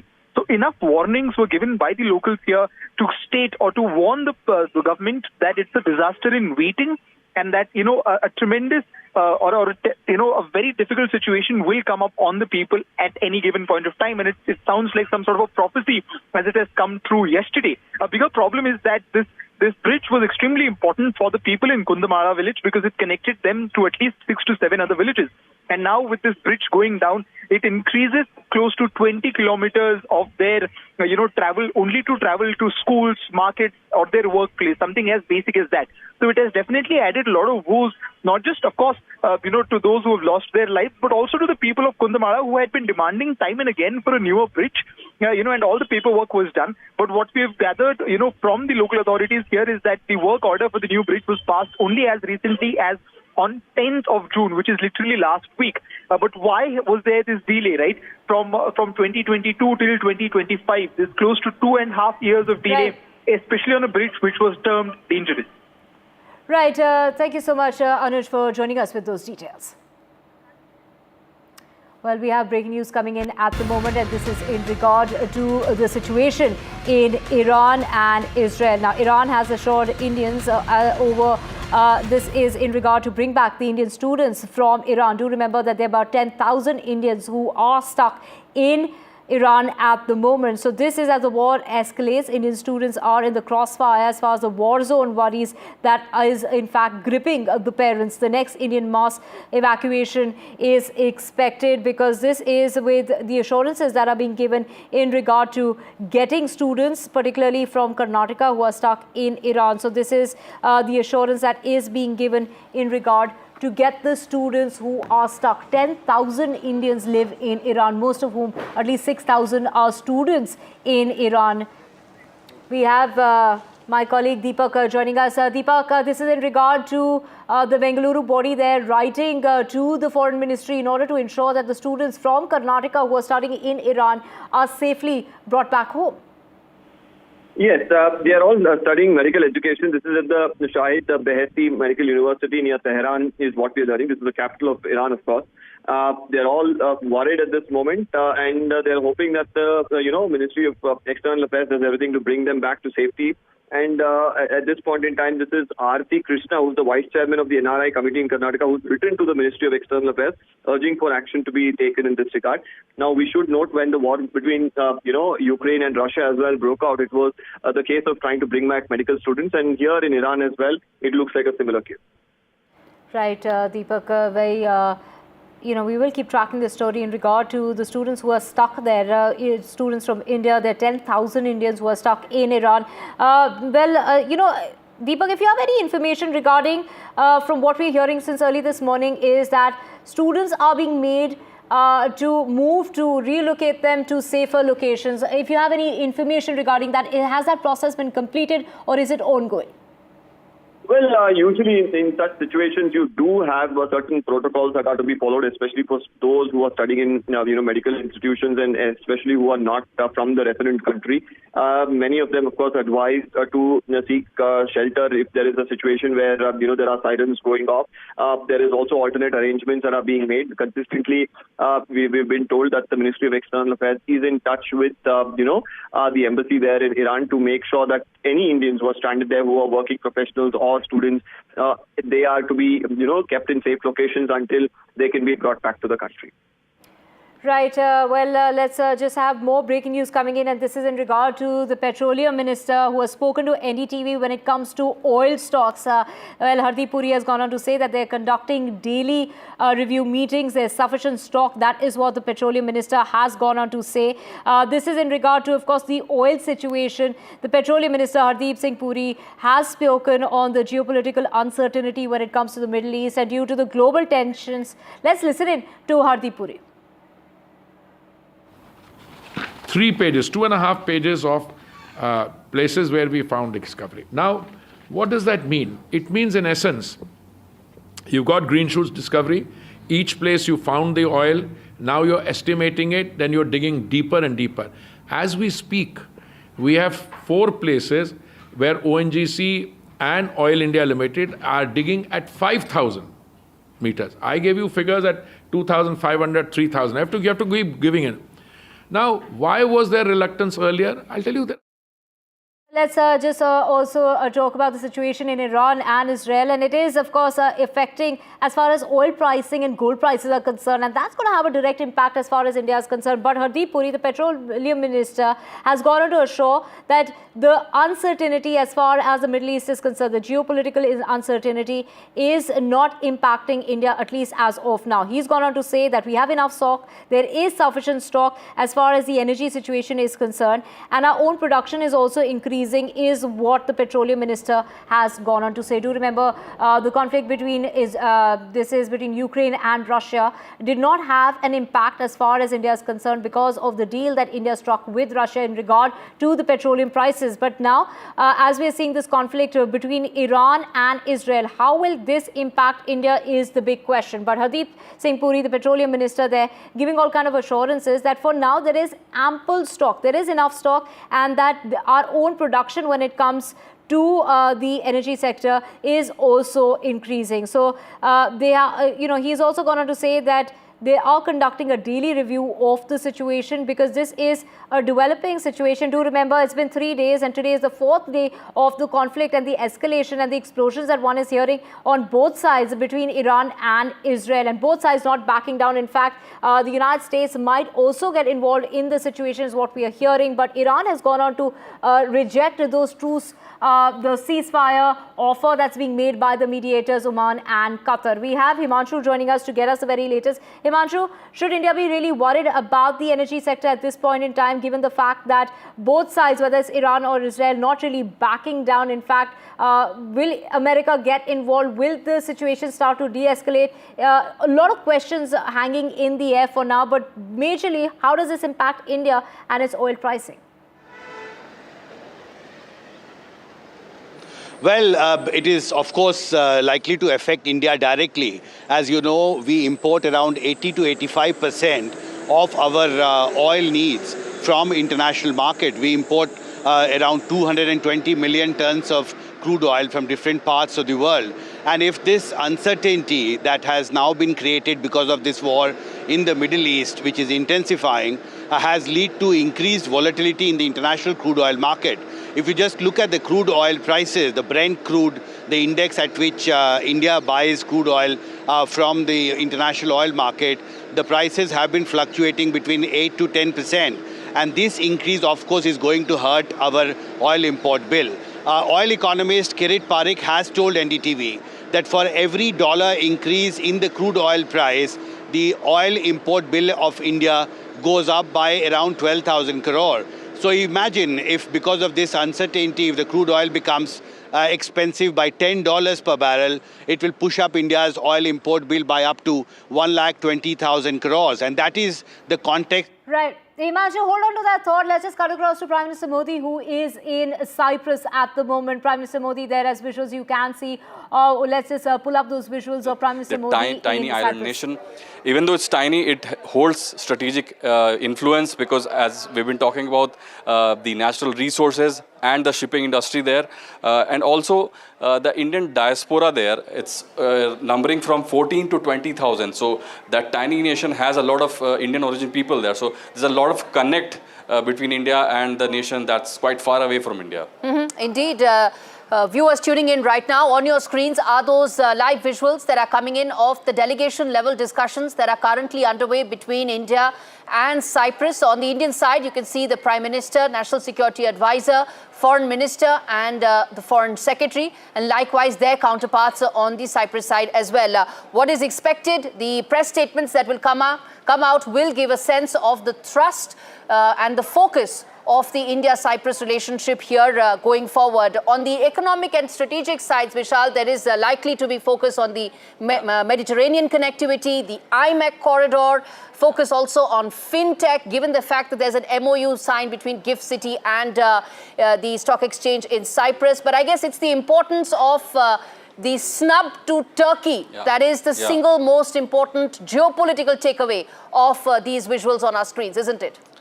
Well, that's true because we all know that in the wake of Op Sindoor, it was revealed that Turkey had supported Pakistan and Pakistan's drone operatives. Many Turkish drone operatives had flown to Pakistan to extend their helping hands. So that is what India objected to. That at a time when the whole world was almost isolating Pakistan, Turkey chose to support it, and also some Turkish drones were spotted over Indian skies. So that was one of the main reasons why Turkey has been boycotted heavily from the Indian side. A lot of Turkish firms have been blacklisted on Indian soil. A lot of people have been refused entry into Indian soil from the Turkey side. So all of that has been happening, and India, as I mentioned, wants to isolate Turkey, wants to isolate nations associated with Pakistan on the international stage. So this is a step in that direction, visiting Cyprus, which lies really close to Turkey. Right.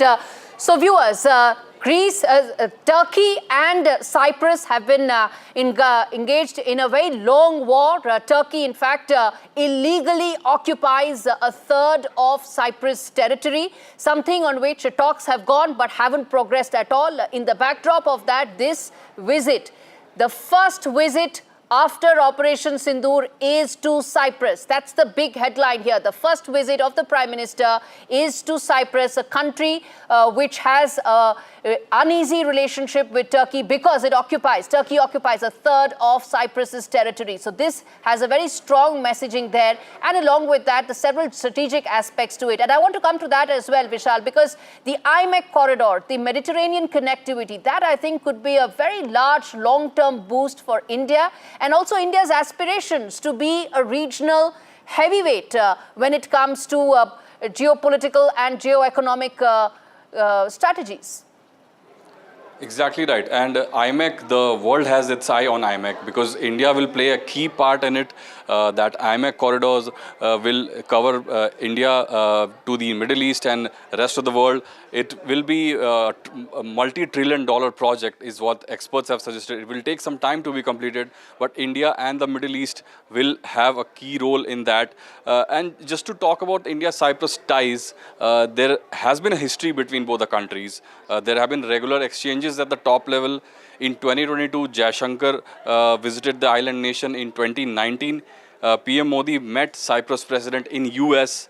In 2018, the then President Ramnath Kovind visited Cyprus. So there's a list of Indian leaders visiting Cyprus and Cyprus leaders visiting India. So this back and forth of friendship has been going on, and this is yet another step in consolidating that old friendship. And let me now focus on the EU presidency that will come to Cyprus in the first half of 2026. It has a direct impact on the messaging when it comes to Cyprus has been a very, very strong votary of India's position when it comes to terrorism. It has been a very strong votary of India's position on Kashmir, and also backs New Delhi completely. So when Cyprus takes the rotational presidency of the European Council next year, it has several impacts, doesn't it, on the political side, and also, of course, on the EU-India trade talks that have been progressing, but yet to, of course, close. That's exactly right. And India has been doing these FTAs, taking step in the direction of signing FTAs across the globe. Recently, India signed an FTA with UK, one of the attractive destinations for consumers on both sides. So an FTA with EU will be, on the top agenda of Indian administration as well. And positive steps have been taken in that direction. EU chief recently hinted that there could soon be a deal between India and EU in the ranges of FTA. So that will have to be seen. There is some time in that, but it's been happening. And also, India is set to sign FTA with US, is what the reports have been suggesting. So FTA, through FTAs, India has been reaching out to multiple countries. And when Cyprus is at the helm of affairs at EU, India's newfound consolidated relationship with Cyprus will definitely play a role. Yeah. And I'm going to wrap this up right here. Vishal, thanks much for joining us on that big story, viewers, that we're going to keep coming back to with all details, all updates on your screens, viewers. If you're tuning in right now, are those latest visuals that are coming in of the Prime Minister's visit to Cyprus, delegation level talks that are currently underway. The press statement is what we are awaiting. That will give a sense of the direction and the trust areas of this partnership going forward. Message to Turkey, also likely to fit into India's larger geopolitical game plan, where it sees itself playing a major role in the Mediterranean Sea and the Mediterranean region. Also fits in well, Cyprus fits in well for India's aspirations of the India-Middle East-Europe corridor, which is the counter to China's BRI, which is all about debt, and this is all about development. On that note, right, of course, Prime Minister Modi there in Cyprus and will be in Canada later this evening. We will keep tracking the Prime Minister's movement. But for now, let's just get you the latest. And this is in regard to a day after the DNA matching. The funeral of former Chief Minister of Gujarat, Vijay Rupani, will be held in Rajkot today.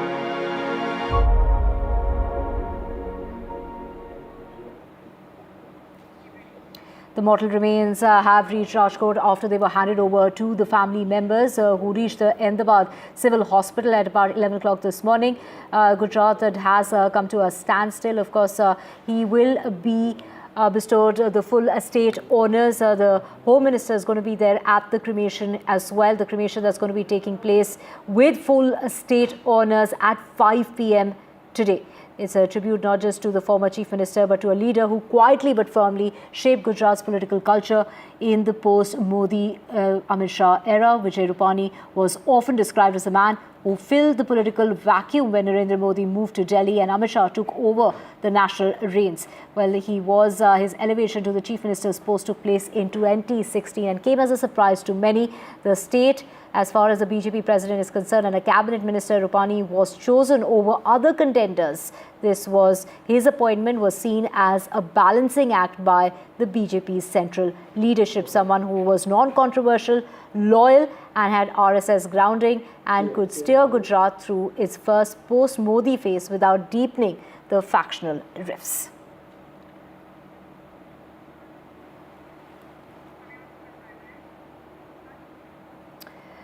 And with that, we're slipping into a very short break. Back with a whole lot more on the other side. Do stay with us.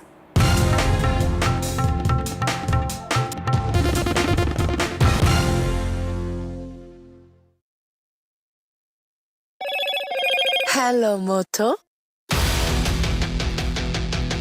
Motorola,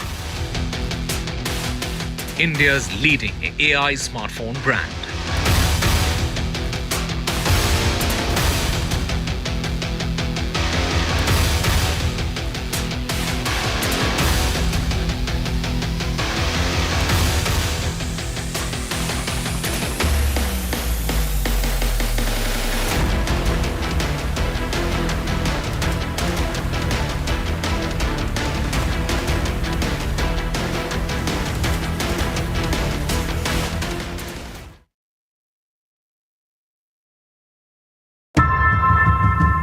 Often have you turned away from debates that descend into endless fights? We bring you a show where every question is answered, where every debate finds its resolution, where every story finds its conclusion, where opinions collide but facts prevail, where stories unfold with insights and trust. When the noise ends, the last word begins.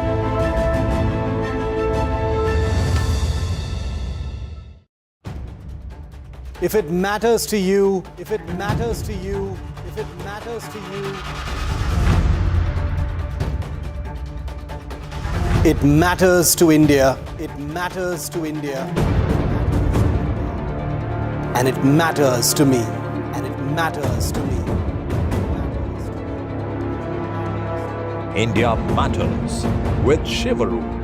Only on NDTV 24/7. I've been reporting on all issues big and small from Andhra Pradesh, Telangana, rest of South India, bringing you all the action, all that you need to know, all that you want to know. The energy of maximum city is infectious. I'm bringing that energy in our news coverage from financial capital Mumbai. Covering from the southernmost part of India over the last 23 years, I bring in-depth and 360-degree coverage from the Dravidian heartland. The land of Mishti, also known for its bitter politics. I have seen much water flow under the Howrah Bridge, covering Bengal in all its vivid colors. India's IT capital is always bustling, a city full of startups, stories and surprises. And I keep you ahead on all the Bengaluru buzz. In today's interconnected world, India's voice is more crucial than ever. When India speaks, the world listens.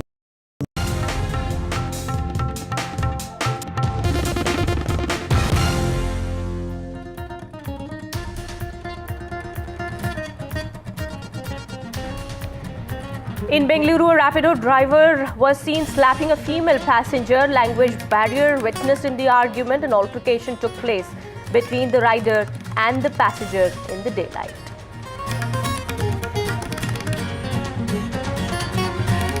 Centre issues census notification. Census with caste enumeration will be done in 2027. This is the first nationwide caste census since 1931.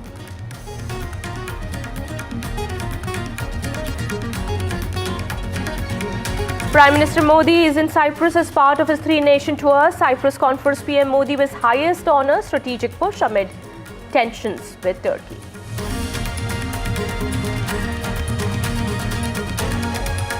Former Chief Minister of Gujarat, Vijay Rupani's final journey today. Former Chief Minister will be bid farewell with state honours.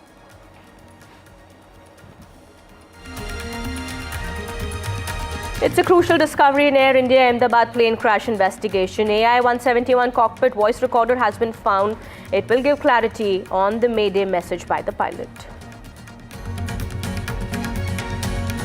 And Boeing experts are in Ahmedabad to analyze the Ahmedabad plane crash details.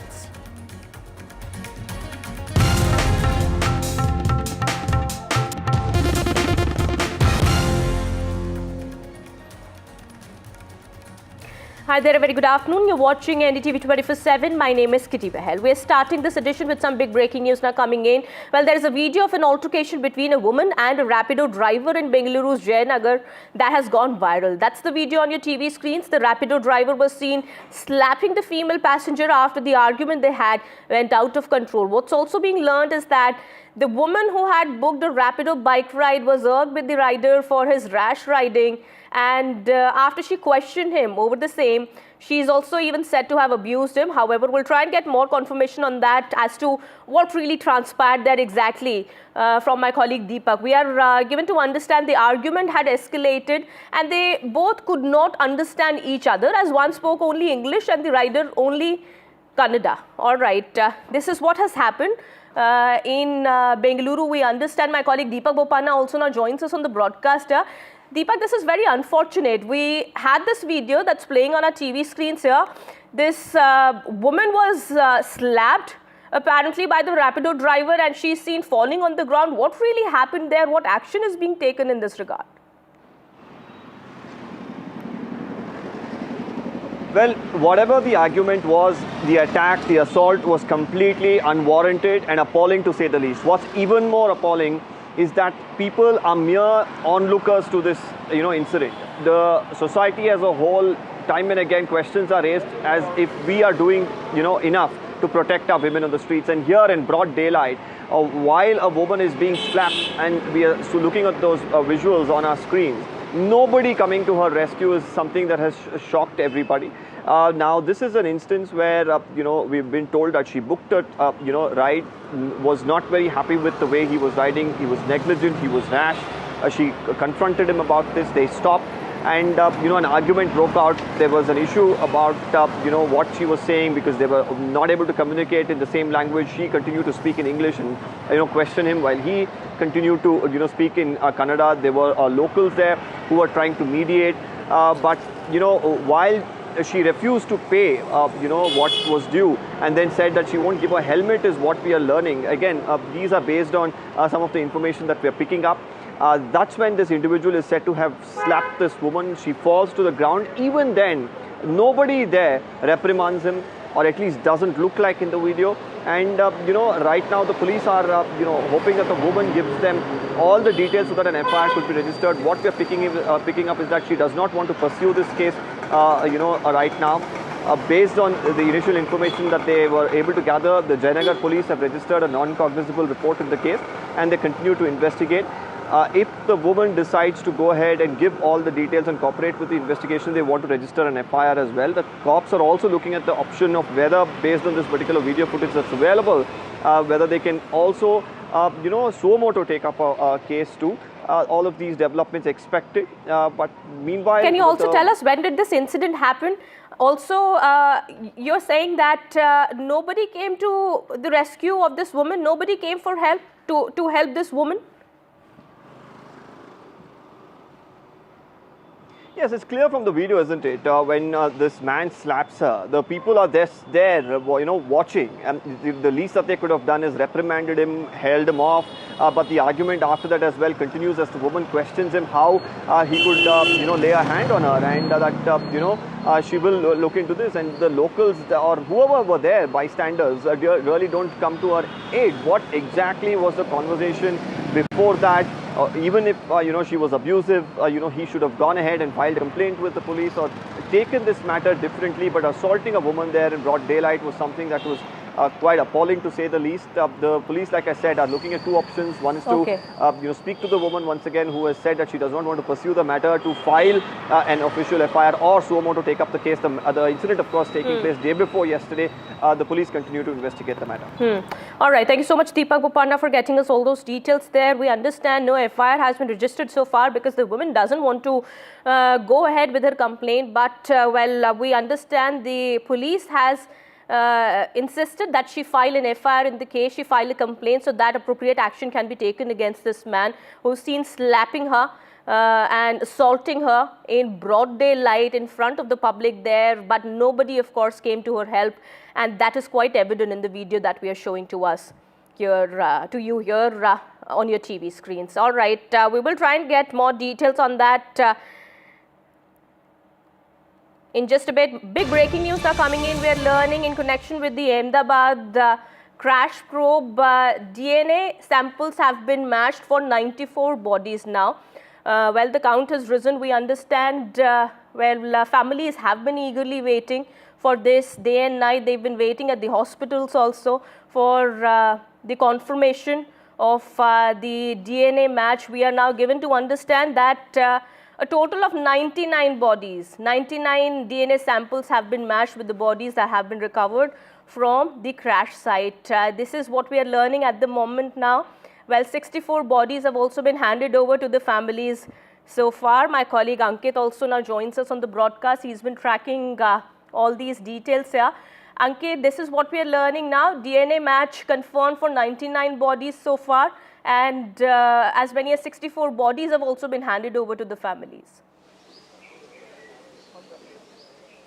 Well, that's been the priority as far as the state government of Gujarat is concerned ever since this incident came to light. Of course, this accident took place, and right from the time when the people had started coming in, the time frame that was given to them was from the time the sample is taken to 72 hours. As you are pointing out, 99 samples have been matched. That includes of former Chief Minister Vijay Rupani. Now, there are about 175 still left. So the process for them is on as we speak. It's a very tedious process which is being expedited. There are a multiple team of doctors which have been divided, which are going through this meticulous process of matching the DNA of the deceased, the remains that they have found on the crash site to the people, those who are the living, in fact, members. And remember, it's only either your mother, father, sibling, or your children, those who are required to provide the sample for somebody to be matched. So 64 bodies been given. The Gujarat government has made arrangement for all the bodies to be handed over. They will be taken to wherever they are required to be in Gujarat. And Air India has also said that bodies which are required to be flown out of Ahmedabad will be done by Air India. Now, this, remember, the process, as we have been talking about, does take a little bit of time, and that is why, even 99 body matches coming at this moment is, telling you how on priority this matching process is being conducted. Absolutely. Yes, absolutely, Ankit. Thank you so much for getting us all those details there. Ankit, I'll come back to you as we have more details now coming in. We understand Vijay Rupani's final rites will also be conducted today with full state owners at 5 p.m. And my colleague Ankit Tyagi is on the ground in Rajkot, where we understand from where the procession of Vijay Rupani will begin.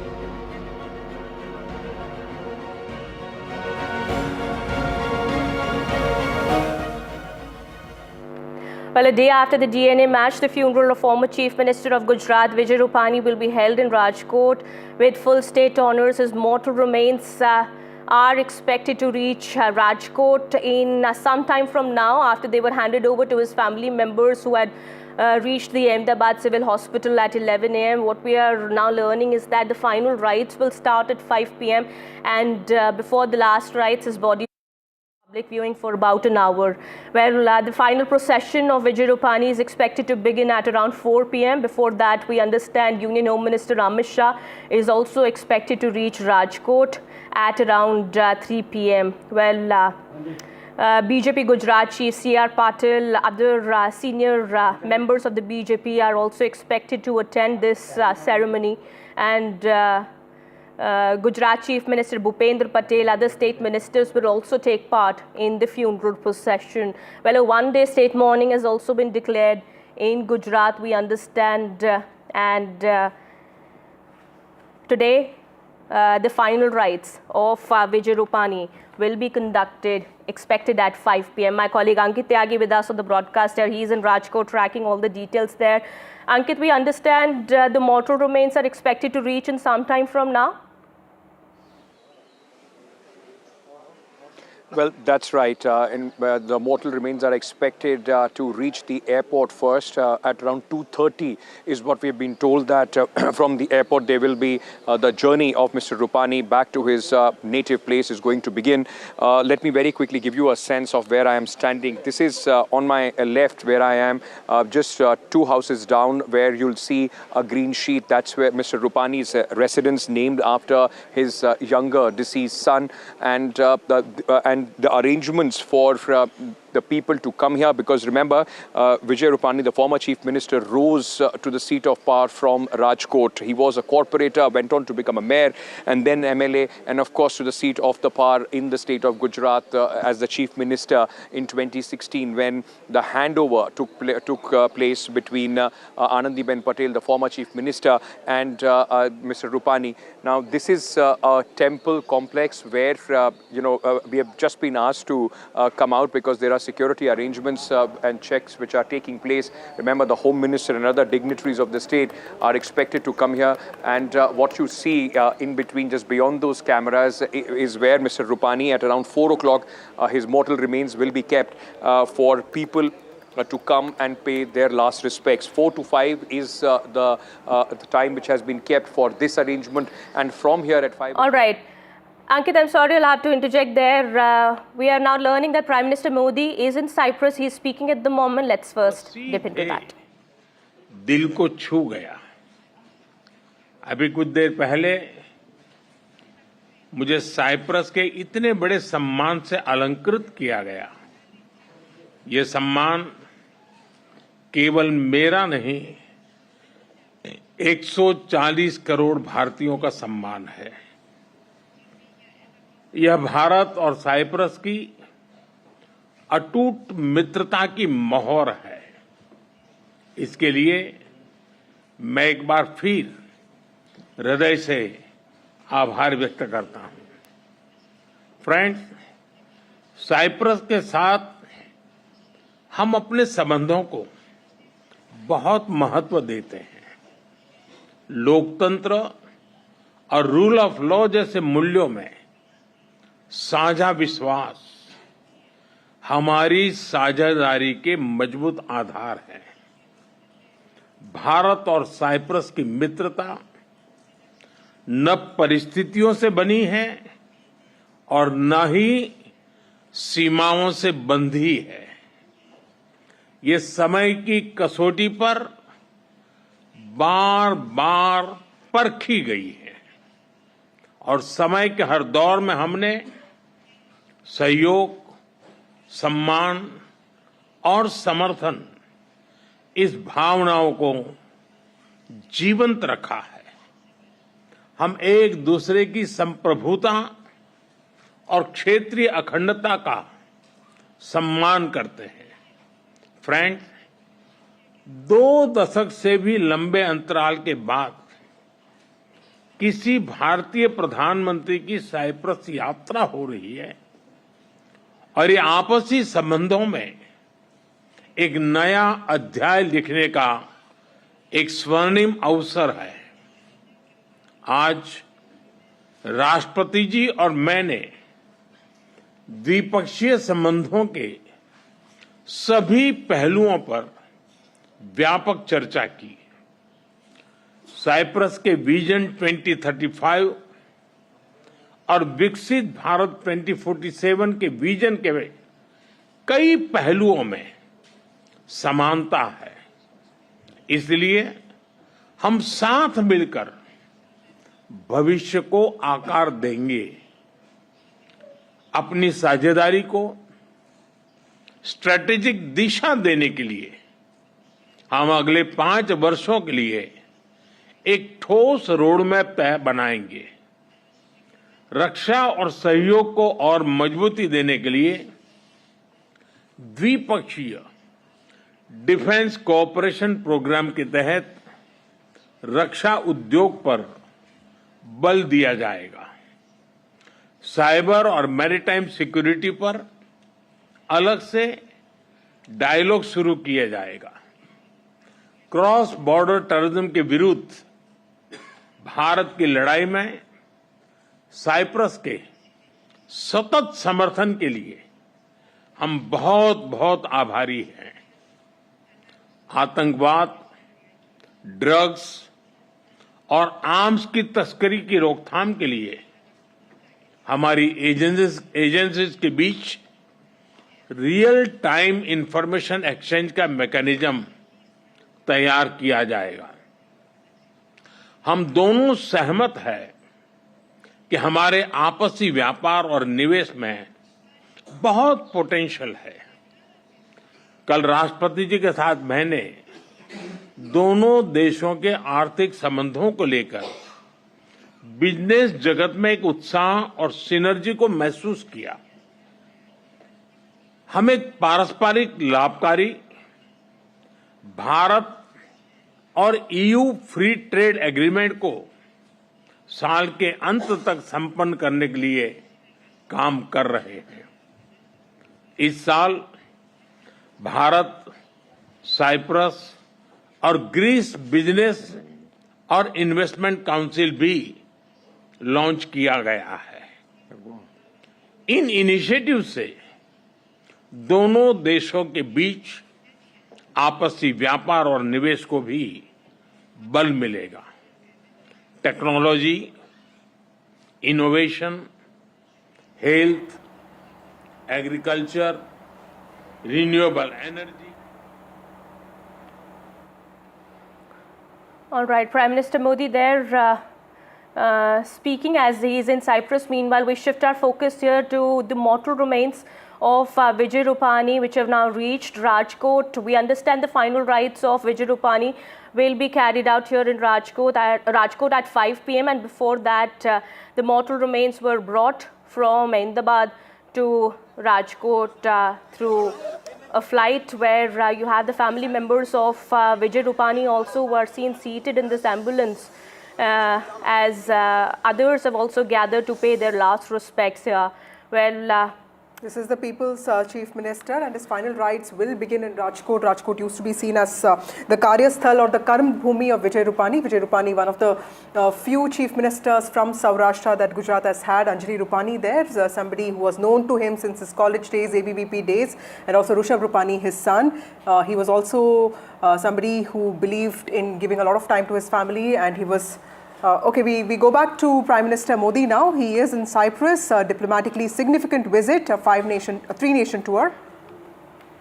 समकालीन बनाने के लिए जरूरी reforms को लेकर हमारे विचारों में समानता है। साइप्रस द्वारा सिक्योरिटी काउंसिल में भारत की स्थायी सदस्यता का समर्थन करने के लिए हम आपके आभारी हैं। पश्चिम एशिया और यूरोप में चल रहे कॉन्फ्लिक्ट को लेकर हम दोनों ने चिंता व्यक्त की है। इनका नकारात्मक प्रभाव केवल उस क्षेत्र तक सीमित नहीं है। हम दोनों मानते हैं कि यह युद्ध का युग नहीं है। संवाद से समाधान और स्थिरता की बहाली ये मानवता की पुकार है। मेडिटरेनियन क्षेत्र के साथ कनेक्टिविटी बढ़ाने पर भी हमने बात की।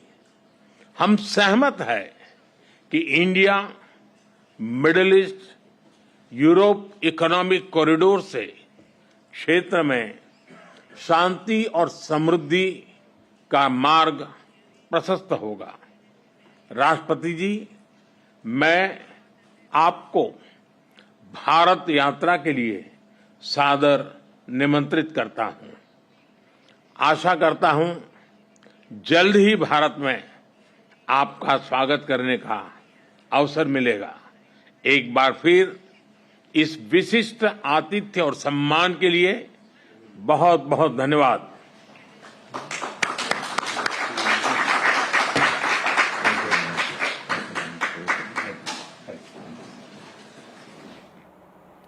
Prime Minister Modi here with the Cyprus President in the joint press conference. He's also extended an invitation to the President to visit India. We understand this visit of Prime Minister Modi to Cyprus, which is a part of the three-nation tour, is quite significant in the context of diplomatic, economic, as well as geopolitical reasons. We understand it also sends out a big message to Turkey, which had backed Pakistan during India's Operation Sindoor. And this is, of course, the first visit by an Indian PM in the last 23 years, and a very important, significant visit of Prime Minister Modi to Cyprus, after which we understand he will be going to Canada also for the G7 summit. But before that, Prime Minister Modi here in Cyprus, he's been bestowed with the highest civilian honor of Cyprus as well, and after which he expressed gratitude to the Cyprus president and the government for the honor, and said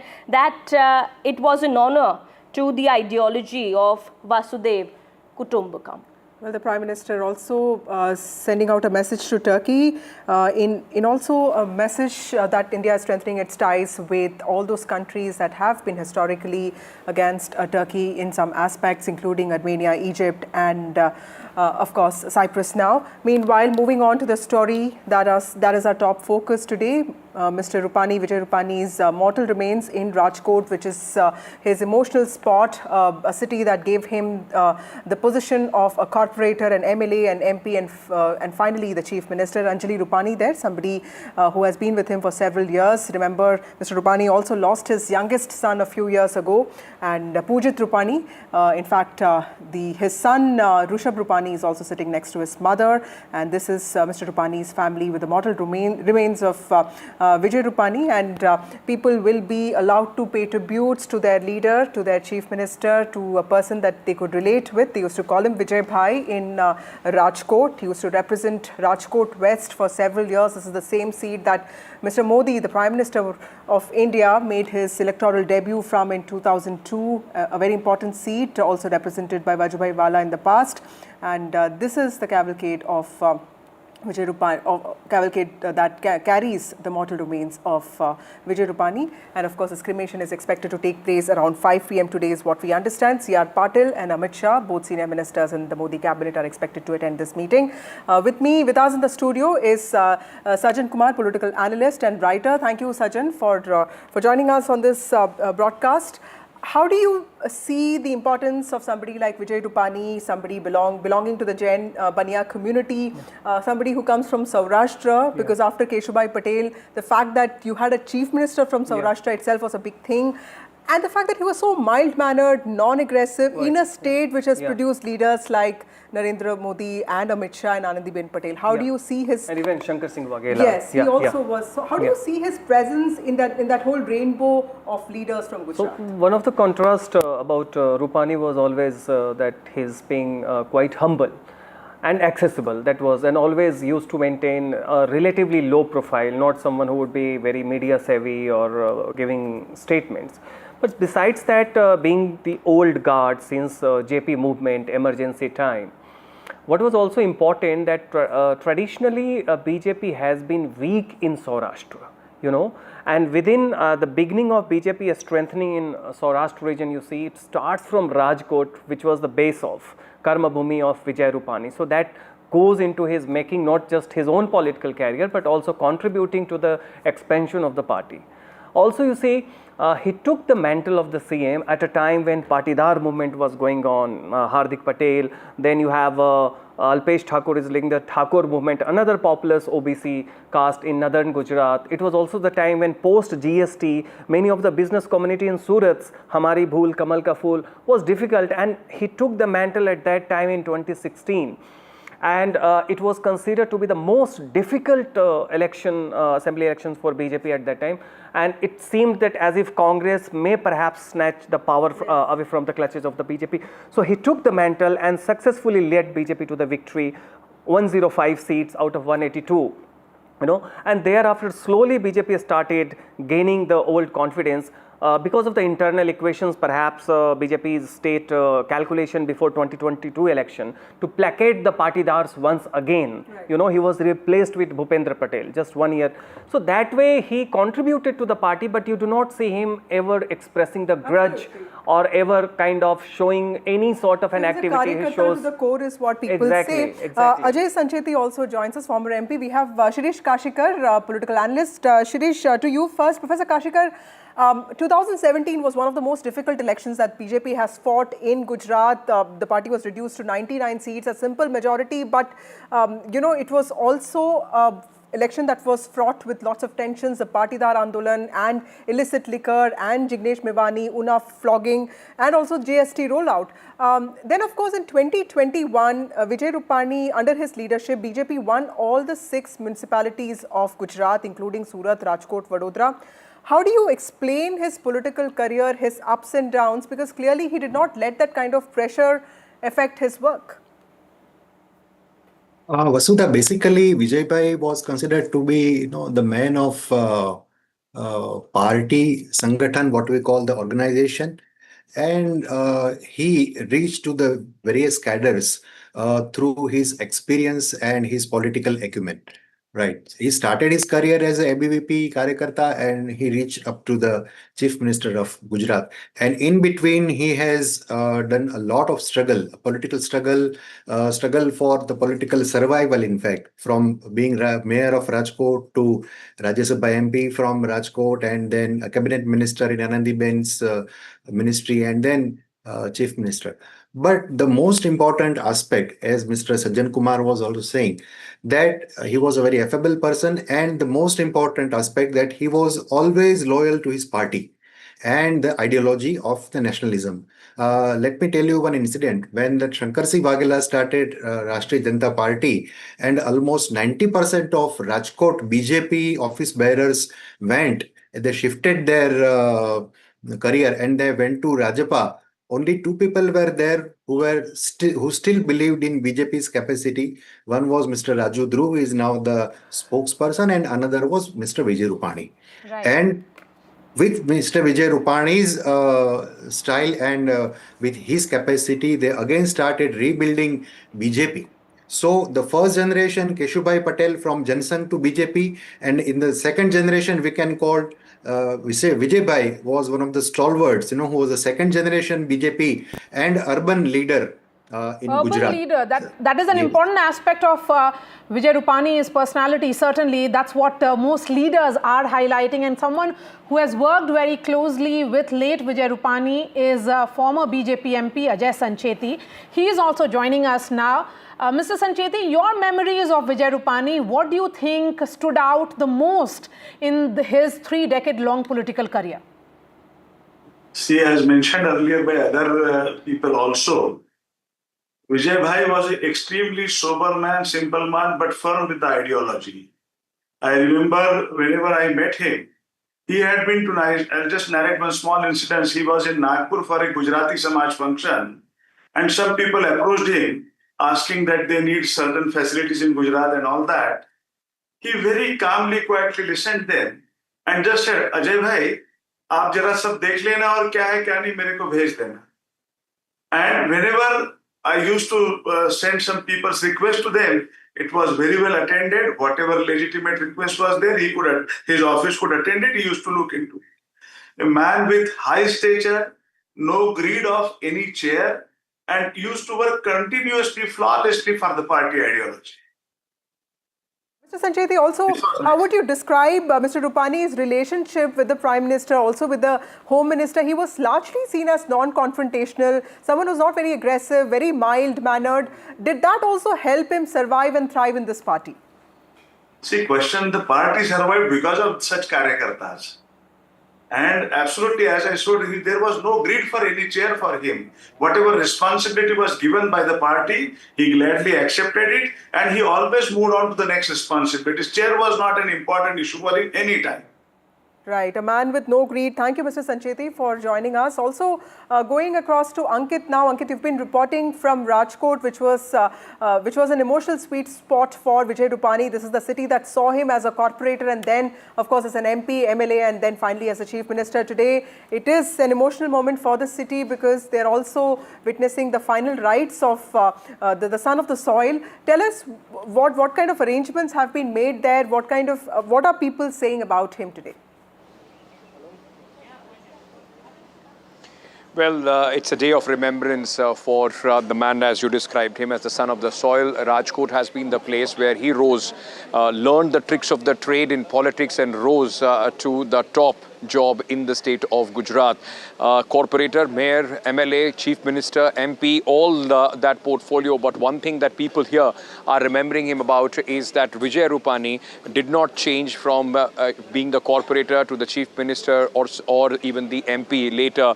He remained, Vijay Rupani, accessible to the people. I want to just give you a sense of where I'm standing. I'm in the Prakash Colony where his residence is, and my colleague will show you the place where you see the green covering there. That's his residence, named after his younger deceased son. And on the other side is this temple complex. This temple complex, on the ground of this temple complex, arrangements have been made for Mr. Rupani's mortal remains to be brought in here. We are expecting that to happen at around 4 p.m. And once Sudesh will try and show you beyond the cameras, there is a place which has been made where Mr. Rupani's mortal remains will be kept for the public, for the people of Rajkot, who in fact remember him as Vijay Bhai, and they will come here and pay their last respects. The whole arrangement is for 1 hour between 4 to 5.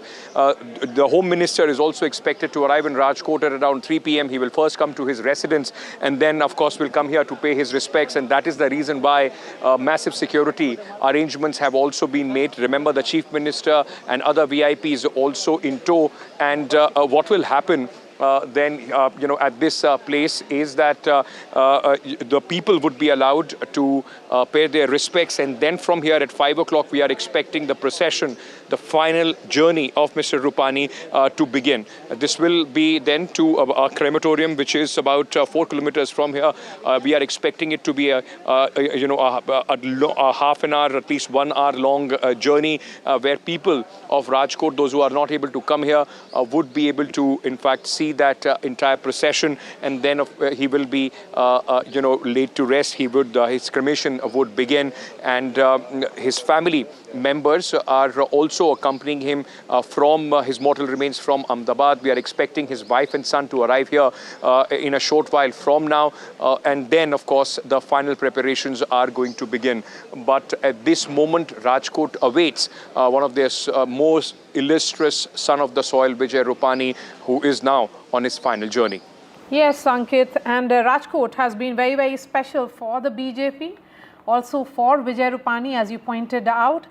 Remember, it was from here that Prime Minister Modi's electoral journey in the Assembly of Gujarat also began. He contested for the first time in 2002, and at that time it was Vijay Rupani who was his election in charge. So that has been the kind of trust and equation between him and Prime Minister Modi, who saw him work efficiently as an organization man. He was a corporator for 8 terms. He also went on to be BJP's General Secretary in charge of Gujarat for 4 terms, and then becoming the BJP State President of Gujarat, also becoming the Chief Minister. So today, for the people of Rajkot, it's an emotional farewell as they bid farewell to someone who loved Rajkot as much as Rajkot gave him that place of prominence in Gujarat politics and also the politics of the entire country. Vijay Rupani's last journey, his final farewell has begun. We'll continue to be going to our reporters. Ankit, it's a very, very difficult moment for the family. We often tell about journalists who are covering these the last journeys of netas, but when you speak to his friends, Vijay Rupani was always someone who was very much with friends, invested in his family as much as his friendships. So that was that personal side, the individual side of Vijay Rupani, which perhaps you can share with our viewers, Ankit. Absolutely, he was a family man, thorough family man, as you are saying. And remember, he lost one of his son, and on his name, his house, of course, has been named after his son, and so is a trust that works for the underprivileged. In fact, Vijay Rupani was on his way to see his daughter in London, and as irony would have it, Maria, third time unlucky for the former chief minister, cancelled his ticket twice, that too because of his commitment, as we've been talking about, to the party as well. He was made in charge of the bypolls which are taking place in Punjab, and he was in fact involved in that bypoll, and for that reason he cancelled his ticket twice, wanted to go and meet his daughter. Ankit, we will just come back to you in just a bit. The first meeting of the team, of the probe team that is investigating the AI crash is underway now. This is the first meeting of the probe committee that is looking at what really happened. Remember that crucial parts of evidence have been found already. And my colleague Aishwarya joins us with more details on this. Aishwarya, tell us a little bit about this probe committee meeting that was supposed to take place today. Who are all part of this? Is this the committee that is headed by the Home Secretary? Well, that's right. And this is the meeting, the committee that was constituted by the Government of India. Remember, there are two separate investigations that will go hand in hand. One, of course, of the aircraft accident, investigation bureau in collaboration with the International Civil Aviation Organization, and the second committee has been constituted by the Government of India, which is headed by the Home Secretary Govind Mohan, under which the Secretary of the Civil Aviation Ministry will also take part. It will be Additional Secretary of the Ministry of Home Affairs, representatives from the State Home Department, representatives from the State of the Management Authority, Government of Gujarat, the Commissioner of Police here of Ahmedabad, and Director General of the Inspection Security of the Indian Air Force, Director General of the Bureau of the Civil Aviation as well, and people like the Special Special Director of the Intelligence Bureau and others from the Gujarat government, who are the part of this high-level committee that will also prepare a document for further safety of the aviation, and certainly will go deep down into what has been found out as far as the recovery of the black box, the flight data record, and also the cockpit voice recorder that has now been collected from the crash site. In tandem to that, for further security of the Indian aviation, it is this high-level committee which is now taking its first meeting under the chairmanship of Home Secretary. But apart from it, just 30 seconds that I'll also take to tell you where I am.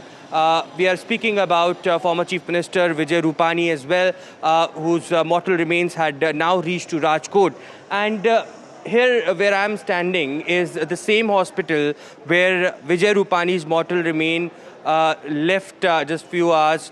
And this was inaugurated by Narendra Modi, then Prime Minister, in 2019. And then Chief Minister was Vijay Rupani himself. That's written Vijay Bhai Rupani, and it was on 4th of March 2019. That's the irony, that the same hospital, the Women Child Super Specialty Hospital, back then during the COVID times when he inaugurated this hospital, the mortal remains again came as his dead body was received today by the family members of Mr. Rupani, and today that had reached to Rajkot. Of course, it's a tragic loss. On one side, there is investigation which is going on.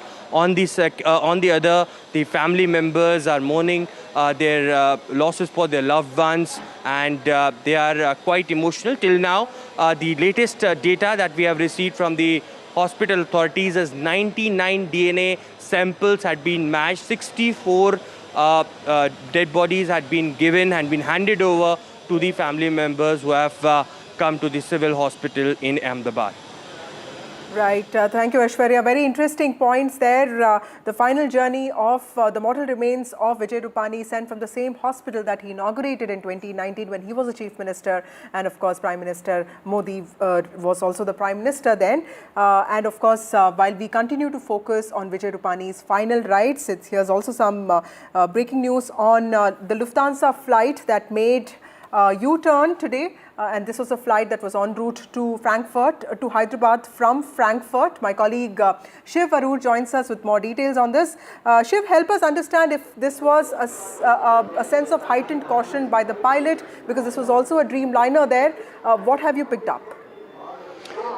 Very much the pilot and the crew of that Lufthansa flight, erring on the side of caution, because whenever there is a bomb threat of any kind, it leaves the pilot and crew with very little, chance of actually doing that. In fact, the decision to actually divert and return would have been taken both from the air as well as from the ground. And like we've just been pointing out, the Lufthansa flight is one of 5 flights in just the last 12 hours which have seen some kind of incident, some kind of scare or the other. Now remember, in the wake of the Ahmedabad Air India flight 171 crash, there is heightened interest, heightened sensitivity and a heightened spotlight really globally over any small incident as far as aviation is concerned, because of the sheer volume of air travel. The Lufthansa flight from Frankfurt to Hyderabad had to make that U-turn owing to a bomb threat. It still hasn't taken off from there, so obviously there is a heightened state of alert, but there are many other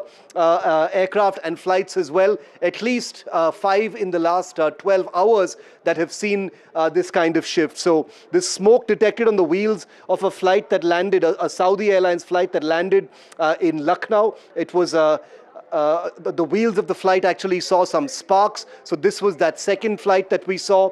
Earlier today, there was an Air India flight from Hong Kong to Delhi, which saw a U-turn as well. This was the Saudi Airlines flight, the Frankfurt-Hyderabad flight. The Hong Kong flight to Delhi saw apparently some kind of a technical fault, not a bomb scare, that forced the crew of flight 315, Air India flight, again a 787 Dreamliner, to take a U-turn and land back. An Air Arabia flight also saw, problems.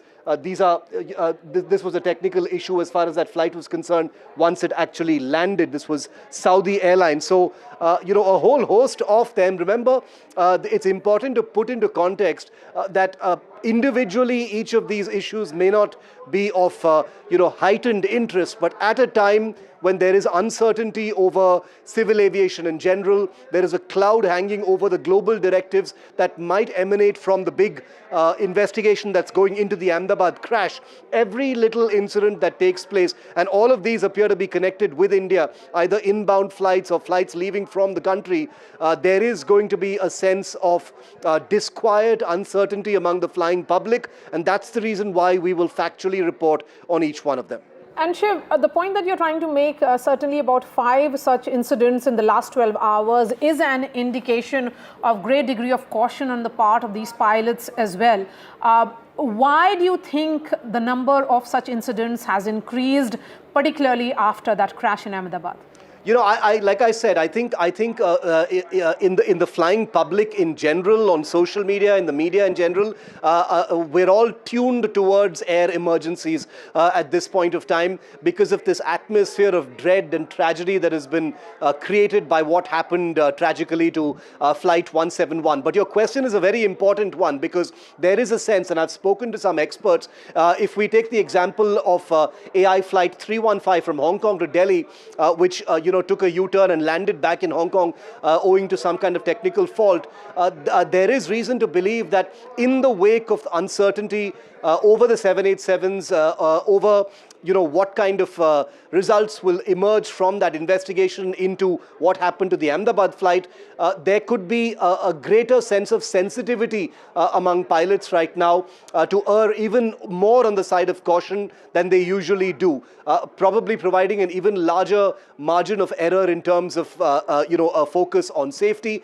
There are many standard operating procedures as far as pilots are concerned. They never leave anything to chance. A wide berth is given to the possibility of things turning really bad in the air. And in the air, you have very few options, and therefore sometimes taking a U-turn and landing in the face of a technical fault, in the face of a potential issue that might escalate in the event of a bomb scare, you have very limited options but to actually divert or take a U-turn and land back. But I think there may be heightened sensitivity to do that right now. All right, Shiv, thank you so much. In fact, there is a fresh video which has now surfaced with regards to that air crash which happened in Ahmedabad. I'm going to bring in Ankit Tyagi, who's getting us that piece of video.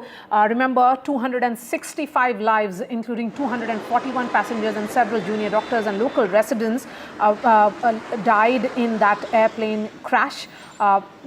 We can see those visuals. In fact, there is a lady there perhaps running away when that entire crash happened, and there were 4 buildings of this entire complex which had multiple hostels, the doctor's hostel, where when this entire plane, when it took off from Ahmedabad airport, the Dreamliner actually crashed within seconds of taking off. The pilot did do a mayday call, but by then it was too late. The plane could not really take off, and we will try and get with, speak to Ankit in just a bit. But well, this seems to be a video from Meghani Nagar, which is where BJ Medical College is, and which is where this the ill-fated plane collapsed and crashed. And you can see a woman there trying to save her child, is what we understand. And there is a certain sense of panic. There are dogs that are running around. There are people that clearly they did not understand what really hit them. They don't understand what has happened. Remember, it's also been just a few days after Operation Sindoor. Gujarat is also a bordering state. There was anyway a sense of heightened vigil there, and you can see panic amongst people there in Ahmedabad, in Meghani Nagar, and this is where the plane that collapsed and exploded into this ball of fire. And now you can see people running around with a sense of panic. Look at those visuals. You can, this entire Dreamliner turned into a ball of fire as soon as it crashed, killing all 241 on board. There's one survivor, in the miracle survivor, and those who were there in that hostel when the plane crashed also lost their lives. A number of them, almost like 30 people, 30 doctors who were present in that hostel canteen when this plane crash happened around 1:35 p.m. It seems to be immediately after the explosion, where people don't seem to understand what really has happened, which is why there's a sense of panic, there's a sense of uncertainty, but there's also a sense of fear. You can see them running around, both men and women, and also, there's this one woman who is wailing, and she clearly is trying to save some of her family members. Remember, along with students who unfortunately died in BJ Medical College, there's also the family of a cook and also some workers who were catering, who were working for senior doctors there. They also lost lives of their relatives, but clearly a sense of panic in this video that we have sourced for you. And this seems to be coming from Meghani Nagar in Ahmedabad. Let's also listen to the audio that could be played out.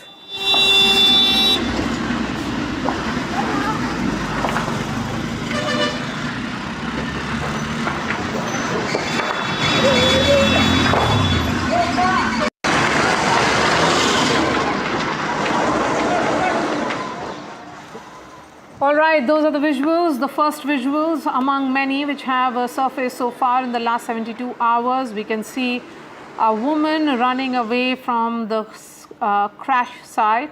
Of course, she is looking for and trying to understand as to what really happened. Something dropped from the sky is clearly there. Remember, the Dreamliner had taken off, and within 30 seconds, the plane actually crashed. Ankit Tyagi is joining us. Ankit, you have got this this video for us. Explain to us. We can see that entire smoke coming out, the fire still coming out. So certainly, it was within seconds of that crash.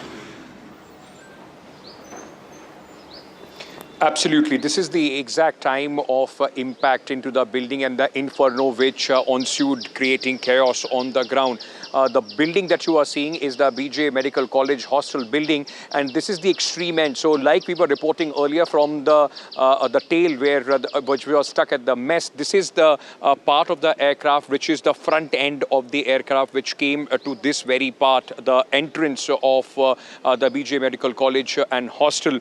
Now very quickly, let me tell you what you're seeing in your on the visuals. There are two set of visuals. One, of course, you will see a woman running away, some vehicles also moving away from that crash site. The other one also shows you Vishwas Kumar Ramesh, the lone survivor of this crash, in fact walking out. So he was in 11A, that is largely closer to the cockpit, and as he said, he was sitting on the emergency exit. The door broke and he was able to walk out, and while he is walking out, you will see a big bang and inferno happening behind him. That tells you that it was just a matter of milliseconds that he was able to walk out before a massive ball of fire in fact appeared behind him. You would also see a woman. She is in fact one of the women, those who were they had a tea shop right next to this entire hostel. Her son was delivering tiffin at this moment. Her son, 15-year-old son, is also among those victims. So extremely heartbreaking visuals these, but very important even with the point of investigation as well. So this woman was wailing, trying to get somebody to help her son. Unfortunately, he could not be saved. And on the other hand, you will see Vishwas Kumar Ramesh in that white t-shirt coming out from one of the broken walls of this building, and then just coming out. And you would also see yesterday and day before, we played the audio of the first ambulance driver from 108, the gentleman, the Sikh gentleman that you see in a turban. He's the one who is whisking away in fact Vishwas Kumar Ramesh away from that site. So very, very important and dramatic, these visuals of the point of impact, and also what ensued right after that, the inferno and the chaos. Right, Ankit. Also, talk to us a little bit about, we talk a lot about people who were on board on that day. 241 of them died, but also tell us a little bit about victims who actually lived nearby, including the family of the cook and also the person, the tea seller that you're talking about. Tell us a little bit about people that you can see in this video. There is certainly a sense of panic that you can see.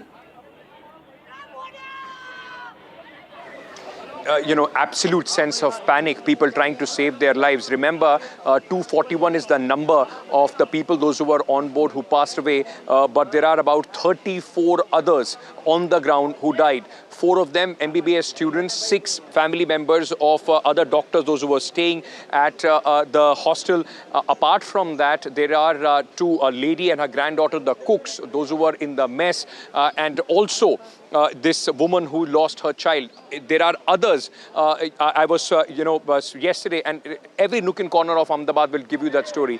Yesterday in Ahmedabad, the hotel that we were staying at, we were told that one of their employees, because this place, the hostel you are seeing, used to be at one point of time the court, and there are a lot of people, notaries as they are called, known as notaries, used to sit there. So a family, a husband and a wife, had gone there to get some documents attested for an Aadhaar card. Both of them reached at the wrong time, and both of them died, leaving 2 young children behind. So there are many such stories. The woman that you see, she was a tea seller right in front. Her tapri, as it is known as here, the temporary structure, was on the wall of this very hostel. So she was right there. Her son had gone to deliver tiffins, and at that very moment when she heard the first bang, she came running, asking for somebody to help her son.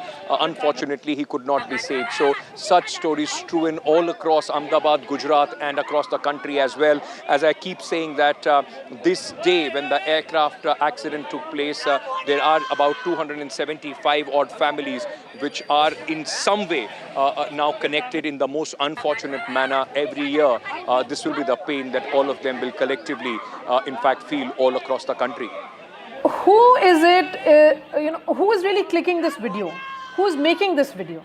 And what was that individual clicking till the time, well, he opened his phone and started making this video?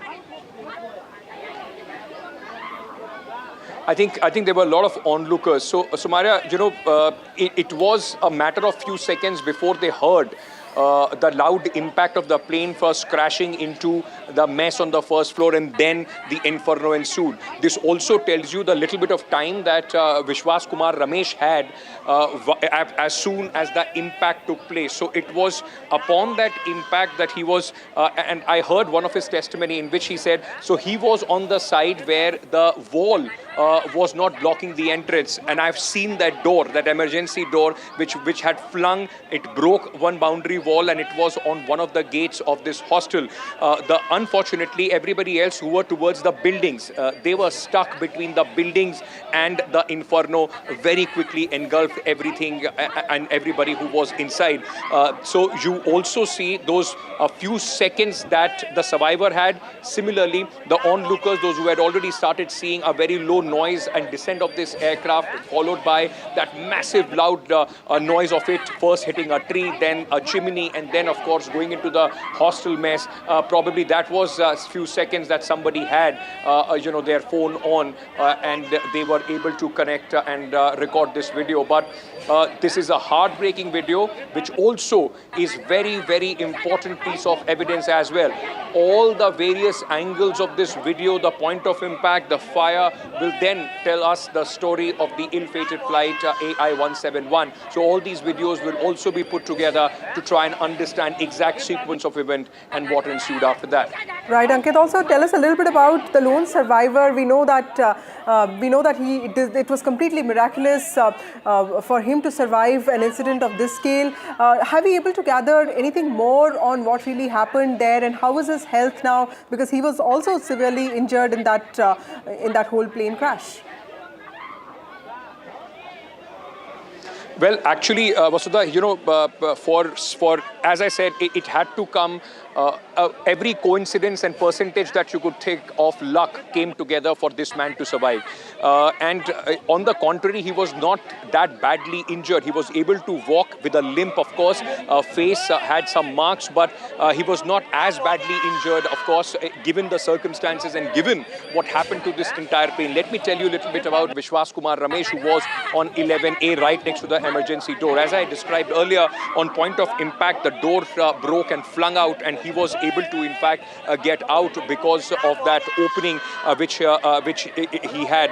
Now, unfortunately, let me tell you, because I've been speaking, I spoke to his cousin brother yesterday, and he told me that 15 people from his area in Diu, all of them had come together from a village called Patel. His own real brother, Ajay, was also on board this flight. Vishwas was lucky, Ajay not so much.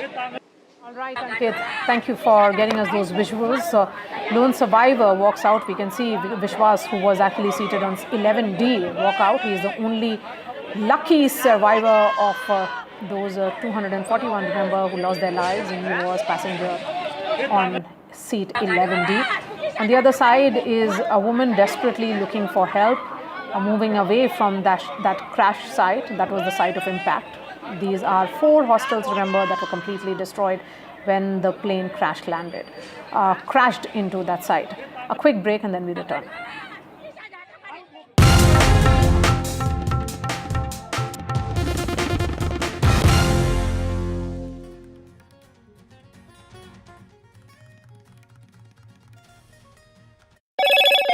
Hello, Moto.